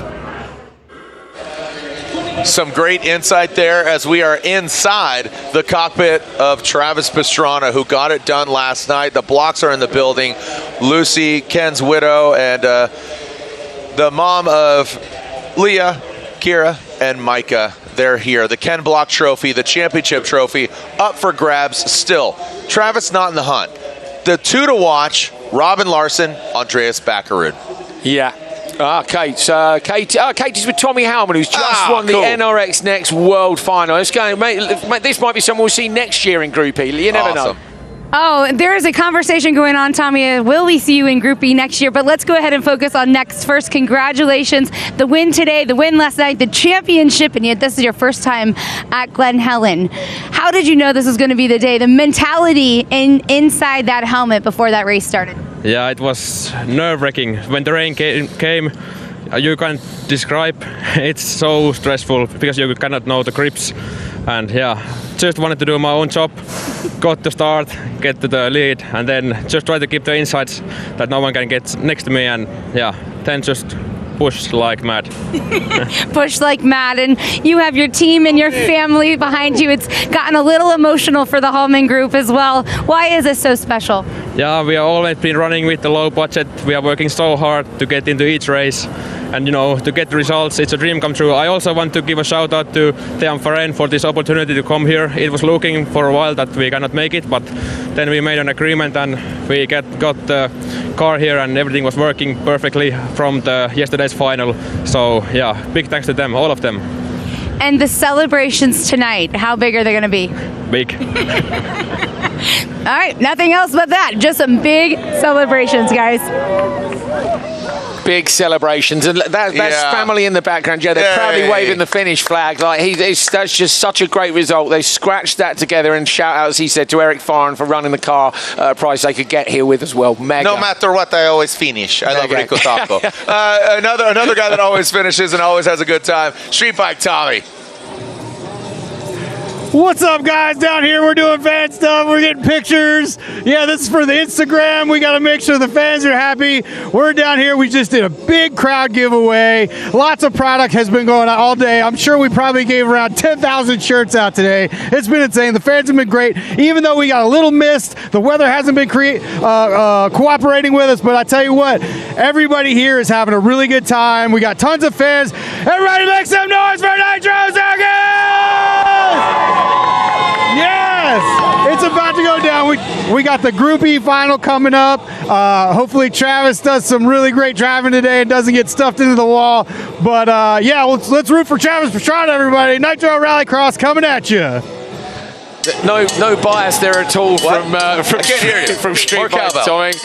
I think Street Bike Tommy might be supporting Travis. I couldn't quite tell. I'm going to go out on a limb in here and say it doesn't matter about anybody else. Travis smoked some awesome meat here. Sorry, not Travis, but Tommy smoked some meat with Mixin. Had a good time. Are you having a good time? I'm having a great time. Keep the party going. One more. Let's go. One more.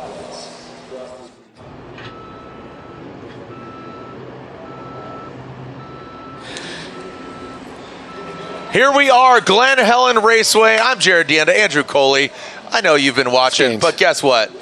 This is it, like Michael McDonald said. I always feel a bit emotional at the end of the year. We got one race left to go. It's the end of school, you know? It's like... KIT, keep in touch, stay cool. Semi-final one, we saw Benito get involved with the blue, the Andreas Backerud blue, but Backerud came out. I mean... It's Backerud and Larson, man. Let's go. I'm ready. Come on. Right? Absolutely. I feel like the fans are watching like, let's go. Yeah, I know, yeah. That's the one problem with electric race cars is we need the gaps. We need to charge them up. Can we just make one that we can swap the battery on, please? So we just go again straight away. That would be my #1 design request for electric motorsport. Quick charge. Just changing the battery. Yeah, just slide it out. Let's go. Let's go. There are other things actually, like normal IC internal combustion race cars. Yeah, these cars do build up temperature in them. You can't just continue to run a bigger battery. There's a point at which things start to overheat. You have to manage the temperature of things like the batteries and the motors. I think people think it's simple. It's not at all. A lot of these race teams are learning the various different skills they need to make it happen. But Backerud, baby blue, the number 13. I wasn't sure he'd get back to Larson this weekend, and with Larson's nervy start on Friday, Jared, it's like Larson's just suddenly gone, you know what, I'm gonna absolutely go for it in the end here. Our buddy Samuel Hubinette joining us up here. Bucky Lassick is watching. I know Bucky's watching. Samuel Hubinette, love you, brother. Thank you so much. Formula Drift champion. Bucky's tuning in, by the way, as well, Coley. We are ready to send it here for our Nitro Rallycross Group E final. Who's going to be champion? Who's going to win the final of the triple header here at Glen Helen?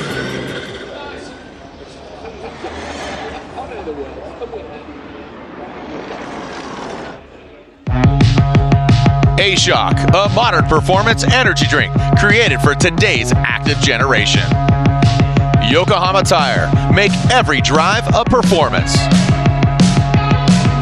Smirnoff Ice Smash, full flavor unleashed.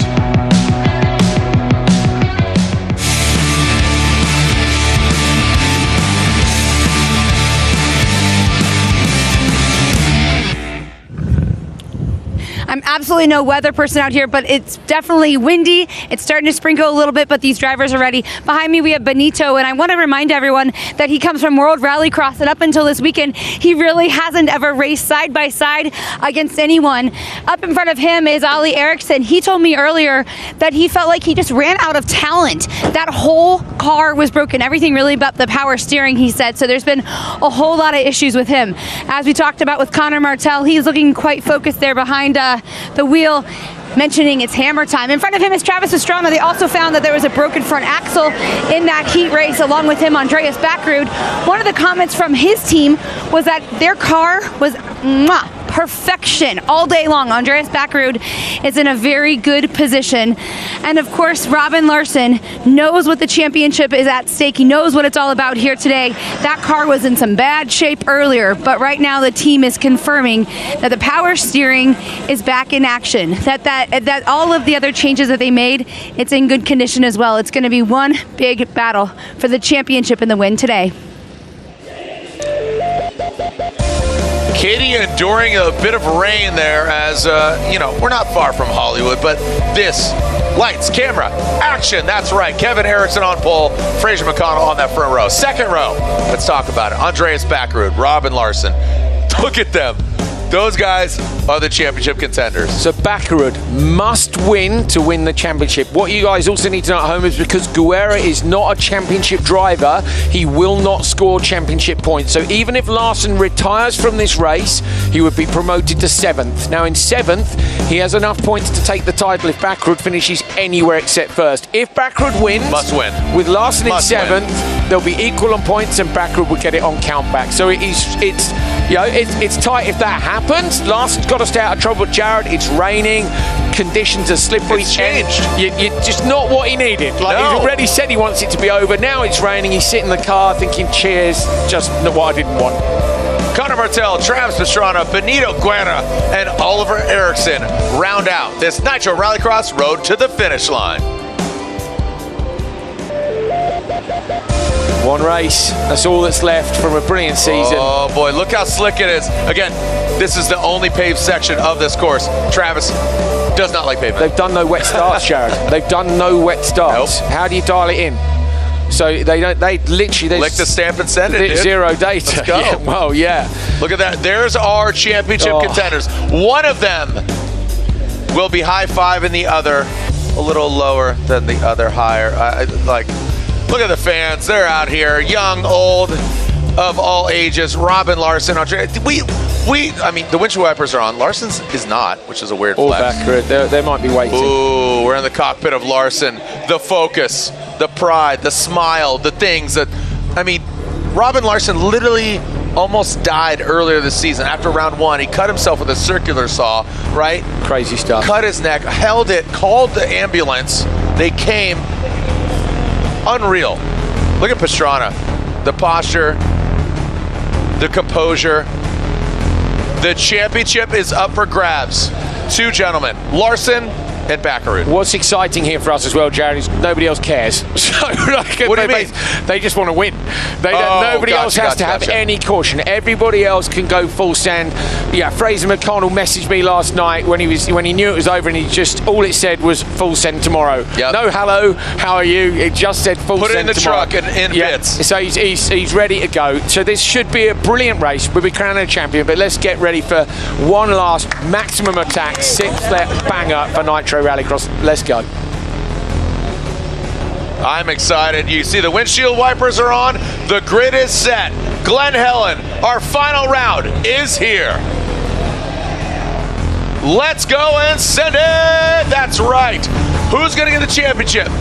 Who's going to get the win?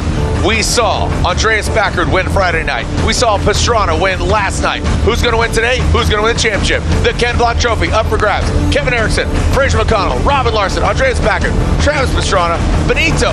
I mean, come on. Oliver Erickson on the back row. Let's send it. Like last year, it comes down to the very final race of the season. Backerud versus Larson on row 2 for the championship. Row 1, Erickson and McConnell. From the drone, we get a great look at an amazing start for Larson. He's straight onto the back bumper, and Kevin Erickson is inside Fraser McConnell. McConnell, Jamaican, giving him a little bit of space, jumps into the left side of the track. Larson going to come round, maybe take P2 here. Backerud's drop back behind Martell. Coming down to the braking zone, McConnell again doesn't hit the back. Kevin Erickson leads. McConnell's going to go stand lap as well. Backerud's gone Joker from P6. He's a long way back down. So Backerud's in P6 into the Joker at P5, maybe just in front of Ollie. Advantage Larson at the minute. So Larson gets the jump on Backerud. Those are the two to watch, right? They're under the magnifying glass. How are they going to execute? What are they going to get done? As you said, Coley, Backerud needs to win Yeah, absolutely. He has to win, Jared. He leads the 2 cars with Joker. The delta is 10.8. Sorry, the gap is 10.8. We don't know the Joker lap delta because of how slippery it is. He's dropped back a few seconds there, so can't predict that just yet. I think McConnell might go next because he's behind Larson. He's never going to hit him. They're out of the same team. If he wants some space to try and get some tactics, he needs to get off into that Joker, and Larson goes. Larson's gone Joker immediately. This is to protect from Baccarat behind him. He doesn't want Baccarat in front of him. Going to drop himself out of traffic, so can he get out in front of Andreas Baccarat? Then they'll fight to the end, but in the positions they're in, it would be Larson who'd take it, and he's well in front. So Larson in the lead of the 3 cars who Jokered. Look at this, Robin Larson. I mean, again, they're on the same team, DRRJC. Now, take into consideration, it's wet. How is the equipment gonna hold underneath the vehicle? Ericsson's out. The devil. Kevin Eriksson out. From the lead, Jared, he had the fastest lap. Kevin Eriksson's gone. Fraser McConnell leads now from Conor Martell. P3 is Travis Pastrana, who took the win yesterday. Conditions are tricky. The gap back to Larson at the minute is 6.7 seconds. So, you know what, at the minute, Jared, Larson might win this race and the title with it. Wow, that would be absolutely insane. Robin Larson, let's just call it what it is, a bit of a dark cloud over him this weekend. As the clouds roll in here to Glen Helen, you know what, the sun is going to shine potentially on Robin Larson. Talk about shining, look at the dust that's being sprayed in Pastrana's face. Fraser McConnell currently has a lead, but look at that delta, 6.3. Robin Larson has hit the Yokohama Tire Joker lap. We are halfway through this race. Here we go. Nervous times for Larson and the team now. This is the point at which do you want to go for the win? Do you just roll it back just a little bit? Don't take a tyre off a rim. Don't do anything stupid. The lucky thing for him is Baccarat is a couple of cars back, Jared. You know, it would be an absolute miracle now for Baccarat to win from there. But still in the car, Larson be listing out for absolutely everything. He goes over the A-Shock Energy gap jump one more time. Got another couple of laps to go. Martell could be on for a podium here as well. In the background from the merge, Travis Pastrana drops down to P5 from the Joker. So Pastrana, he could be on there with Martell. Maybe we'll see both of Vermont sports cars up there. That would be a nice little love, a nice little sending off gift, like a little mint on your pillow, if I may. Oh, another hood in the face? Oh, that's Pastrana now. So the Vermont sports car vehicles love their hoods in their face. I'm joking. Oh, they're saying, quickly. So, Fraser McConnell. He's got a big lead. He's got a big lead. He goes Joker now. So Fraser McConnell looking for the win. Our predictor says he's going to lose that by about 1.9. If that's the case, he could well end up mixing it up with Pastrana here over the gap in the background. You can see 1 car, 2 car. Where's he going to come out? So Larson, and he comes out into P2. Fraser McConnell into P2 behind Robin Larson. Championship leader is on for the win here. Wow. Got another lap to go, and McConnell's done brilliantly. Will he play rear gunner though, or will he go for the win? Benito took that jump, and he does have that lead. He's not going to hold on to it. Just unfortunately, Benito Guerra. But good job from the Mexican racer on his debut, getting out here. Has never had wheel-to-wheel racing. He is a stage rally racer where you race yourself. There's Lucy Block, Micah, and Kira cheering on Andreas Baccarat. Obviously, they said, hey, Andreas and Ken synonymous together. They're seeing who's going to come out on top. All signs are saying Robin Larson. Guerra's gone into the Joker lap. He's going to do that. He's going to drop back down the order. But Robin Larson out on track has had an absolute roller coaster of a week. We've lost a camera out on track as well. The blocks are waiting down there with that brilliant trophy, which is going to go to the champion. We knew what Larson needed to do. He just needed to hold on to P7. Baccarat needed to take the win. Baccarat's actually more in the mix than he thought it would be. It's looking like a DRRJC 1, 2, 3. But Larson is coming down to take the win, and that is going to be enough. Robin Larson is your champion. Robin Larson wraps it up after a tumultuous weekend. 30% of the races here at Glen Helen. Robin Larson from start to finish, from Linden Hill to Glen Helen. Robin Larson gets it done. DRR, JC, RX Cartel. Robin Larson is your 22/23 Nitro Rallycross champion. Congratulations to Robin Larson. Andreas Baccarat, his RX Cartel teammate, gets second place. Congratulations to DRR, JC, RX Cartel, Monster Energy. They wrap it up. after all the emotions. Robin's dad, he's in tears up there with Robin's girlfriend on the left as well. The family have been through the ringer this weekend, Jared, watching that lead disappear. He's just held on. It's a 1-2-3 for DRRJC as well. What a weekend. Robin Larson gets the win, and also the Nitro Rallycross Championship, holding up that Ken Block trophy. Fraser McConnell, also DRR. Third place, DRR JC RS Cartel, Andreas Backert, second overall in the championship. Connor Martell's just driven back past him what remains of his FC1 in the paddock. That's going to need, that won't buff out. Wow. But wow indeed, what an end to the season. You're on board now with your champion, Robin Larson. What a way to end it. Oh, dude, incredible. I mean, with the win. With dominance. His third win of the season. He was so assertive today, the pass on Pastrana, the TQ. It's a TQ and a win for Larson with the title as well. Perfect day. Masterclass, well done by Robin Larson. Here is the start. A little bit of a wet start, no smoke. Take a look at it again. What are you seeing? Fraz alongside him, you know, I get it. Fraz was out of contention here. He knew he might be able to take the win. He wasn't hard him on lap one, and you know, Larson will be grateful for that. He wasn't giving it to him, Jared, either, but that's, you don't play hard with your teammates when they're looking for a championship. That makes you super unpopular. So it's probably nice that Fraser was there in turn one, but through the rest of the race, the strategy and going Joker when they did the lap times, he has pulled out all the Robin Larson skills when he needed it. And they're hugging over in the DRRJC pits as well. It's just so good to see, man. There's going to be elation for these guys. There's going to be beers tonight. Everybody wins, man. I mean, such a great event, such a good weekend, a wild event. We've seen all the seasons and then some. You know, from dry, from wet to snow to sleet to all of it. Nitro Rallycross, I can't wait for Oklahoma. That's what I'm just saying. Andrew Coley, thank you so much. You too, Mr. you Mega. too. What a great Again, season. It's been the fun, Ken Block Trophy, the Baccarood Blue backers. You can see there he is, Robin Larson, your winner.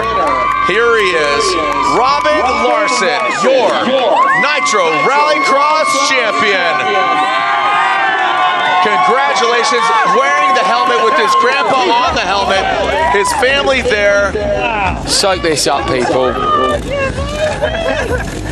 Well done. Oh, amazing. Just so good. Like the relief, Jared. Can you imagine the relief coming here, you know, with the tribute helmet to his granddad, as you say, with the whole family here. A load of them have flown over from Sweden. They spent their own money to come over and support him, and they come and it goes horribly wrong on Friday, and you're freaking out for 2-3 days, and then finally, look, now it's just, yeah, Joel Christofferson, team boss for DRRJC. He's the JC of DRRJC. We saw him pound the this dash. morning, you know. We saw him pound the dash. We saw him throw off his gloves, slam the door.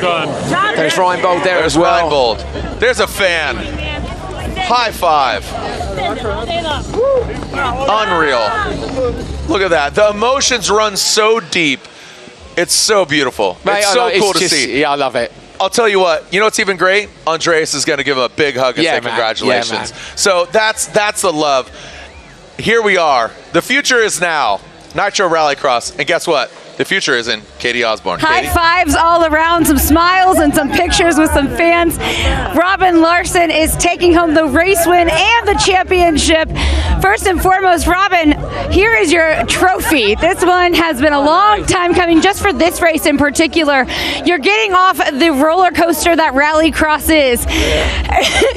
Are you one of those guys who likes to come off a roller coaster and take one big deep breath and say, hey, that was fun? Yeah, oh, for sure it was fun. It's been a hell of a season, but it was way too close this weekend. It's been up and down, but I could pull off a really good start in the final, and then the rain started to fall, and you get the fog and everything on the windscreen. So it was really nice to see the Cartel boys, the Monster Energy, the DRR, GC, and McConnell also. I think, yeah, all the guys on the podium. So we finished off strong, we started strong, so it's thanks to everybody. It's been a blast. A lot of work went into your car here today, including the windshield wipers even. Those needed replaced. When you were behind the wheel, in the driver's seat, ready to go, how comfortable and confident were you that you were going to win?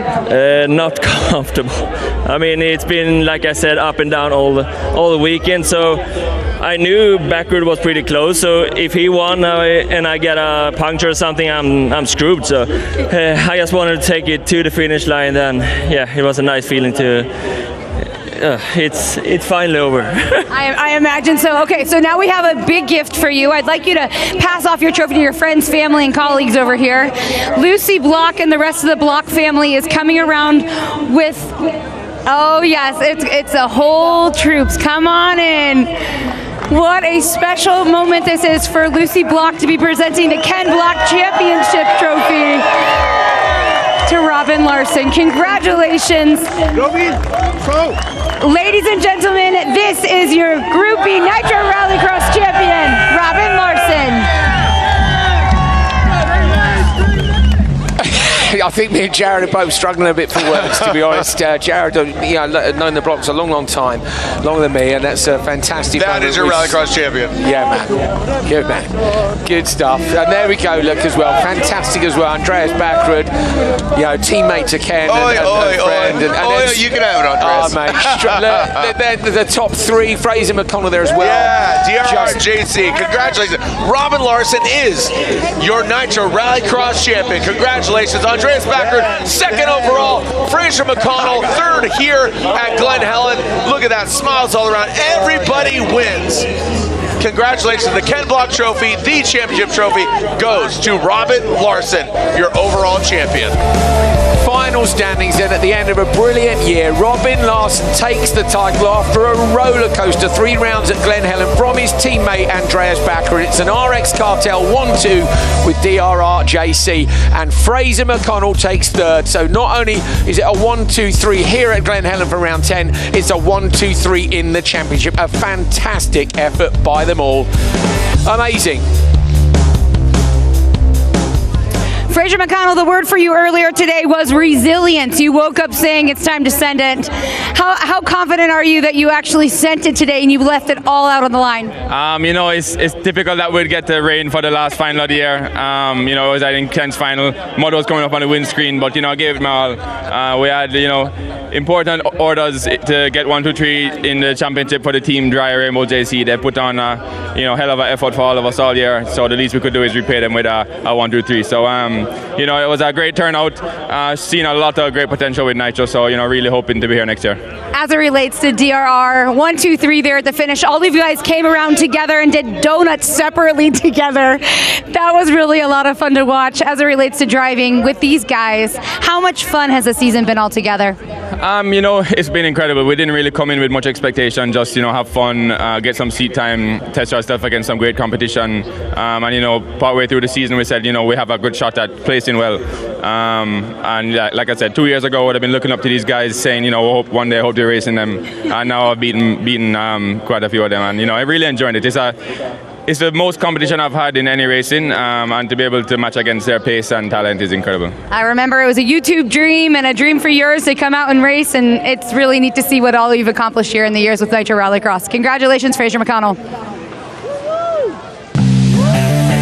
The Reinbold team comes out on top. That was locked in yesterday. DRR-JC. There are 2 delineations, DRR-JC and DRR. So Dry Reinbold, JC, DRR. Well, DRR-JC locks it up. Congratulations to them. And we had a great conversation with Mr. Reinbold here earlier, talking about, just spreading the love across motorsports, right? But hey, shout out to Olsberg, Vermont Sports Car, DRR, and Excite Energy Racing. Of course, Ollie Bennett, talk with him.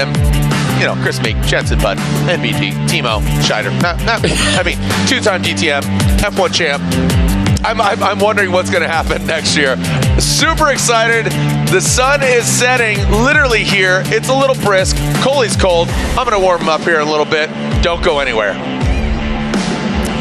Well, this is also a dream come true, I assume, for Dennis Reinbold. Congratulations, getting these guys to finish here in the final race, 1, 2, 3, and really summarizing what this season has been for the team. It's probably difficult to put into words. Yeah, it's a good summary. This was a struggle, just like the whole year, but it's been great. This racing is exciting. It's wall-to-wall banging. It's just so much fun. I was so nervous, I'm just now breathing after that. So hold my breath, hoping we could just get everybody across the finish line. And 1, 2, 3 wasn't what we expected, but we'll take it. We're extremely excited about it. Absolutely. When you kind of look back at the grid right here, and these guys and your team and everybody is kind of standing around, how proud are you of everyone here this season? It's hard to sum that up. It's just very proud. I mean, nobody quit. Everybody worked hard. I remember back to Minnesota, we worked all night long to get the cars back out there, scratch out some points that we ended up needing, unfortunately. But all year long, it's just been fight, fight, fight, and proud of these guys. Yeah, day 3 of a triple header. I'll tell you what, these guys have worked hard. Congratulations. A whole lot of black tape on the cars, but they finished. Yeah, they're barely holding together, but they held together just long enough. That's okay. Thank you, Dennis. Congratulations to you and Dryer Reinbold Racing. Wonder who they're looking at for next year, Jared. Yeah, you'd have to. To be fair, I wouldn't be looking for look at that. Current lineup. Look at that. Yeah, amazing. That's the love right there. You could see Fraz giving the big hug to Larson. That's the way you want to get it done. Yeah. Right? Like, if you know what I mean? Like, he had, again, pounding his dash. It's mad, pounding the trophy and pounding, like, just so stoked. Top qualifier, you know, and then it all goes wrong in the heat, and he's like, no, I'm done with the dips on the roller coaster. I only want the crest, and the rest of the day was crest. Like, TQ win 1, 2, 3 for DRR, and Andreas Backer had a big part of that with Katie now.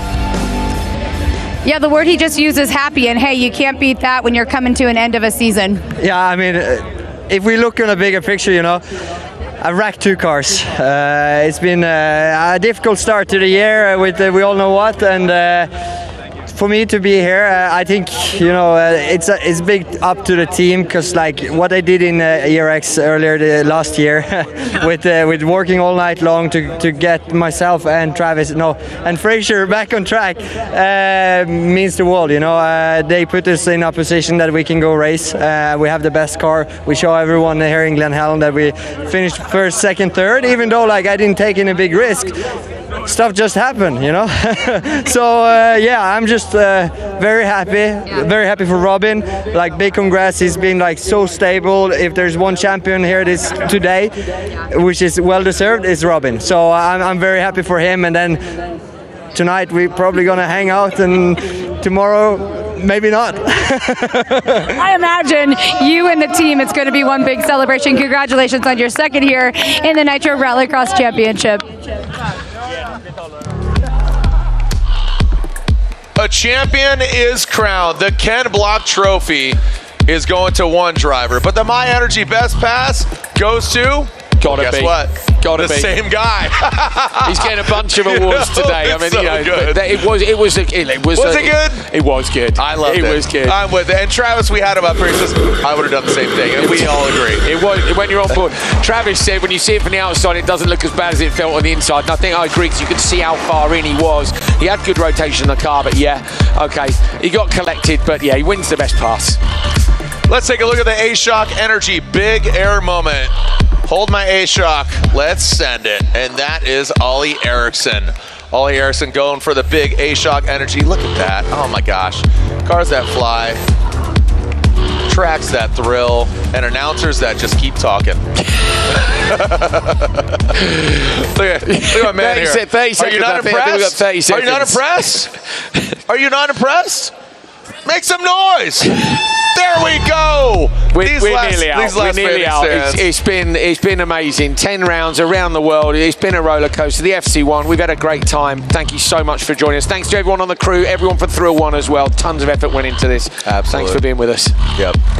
Thank you so much. Andrew Coley, Street Bike Tommy, Katie Osborne. We've seen Todd Richards. We've seen the likes of so many different people. Thank you to the drivers, the crew, the pits, the sponsors, everybody. Guess what? We'll see you in Oklahoma. Send in!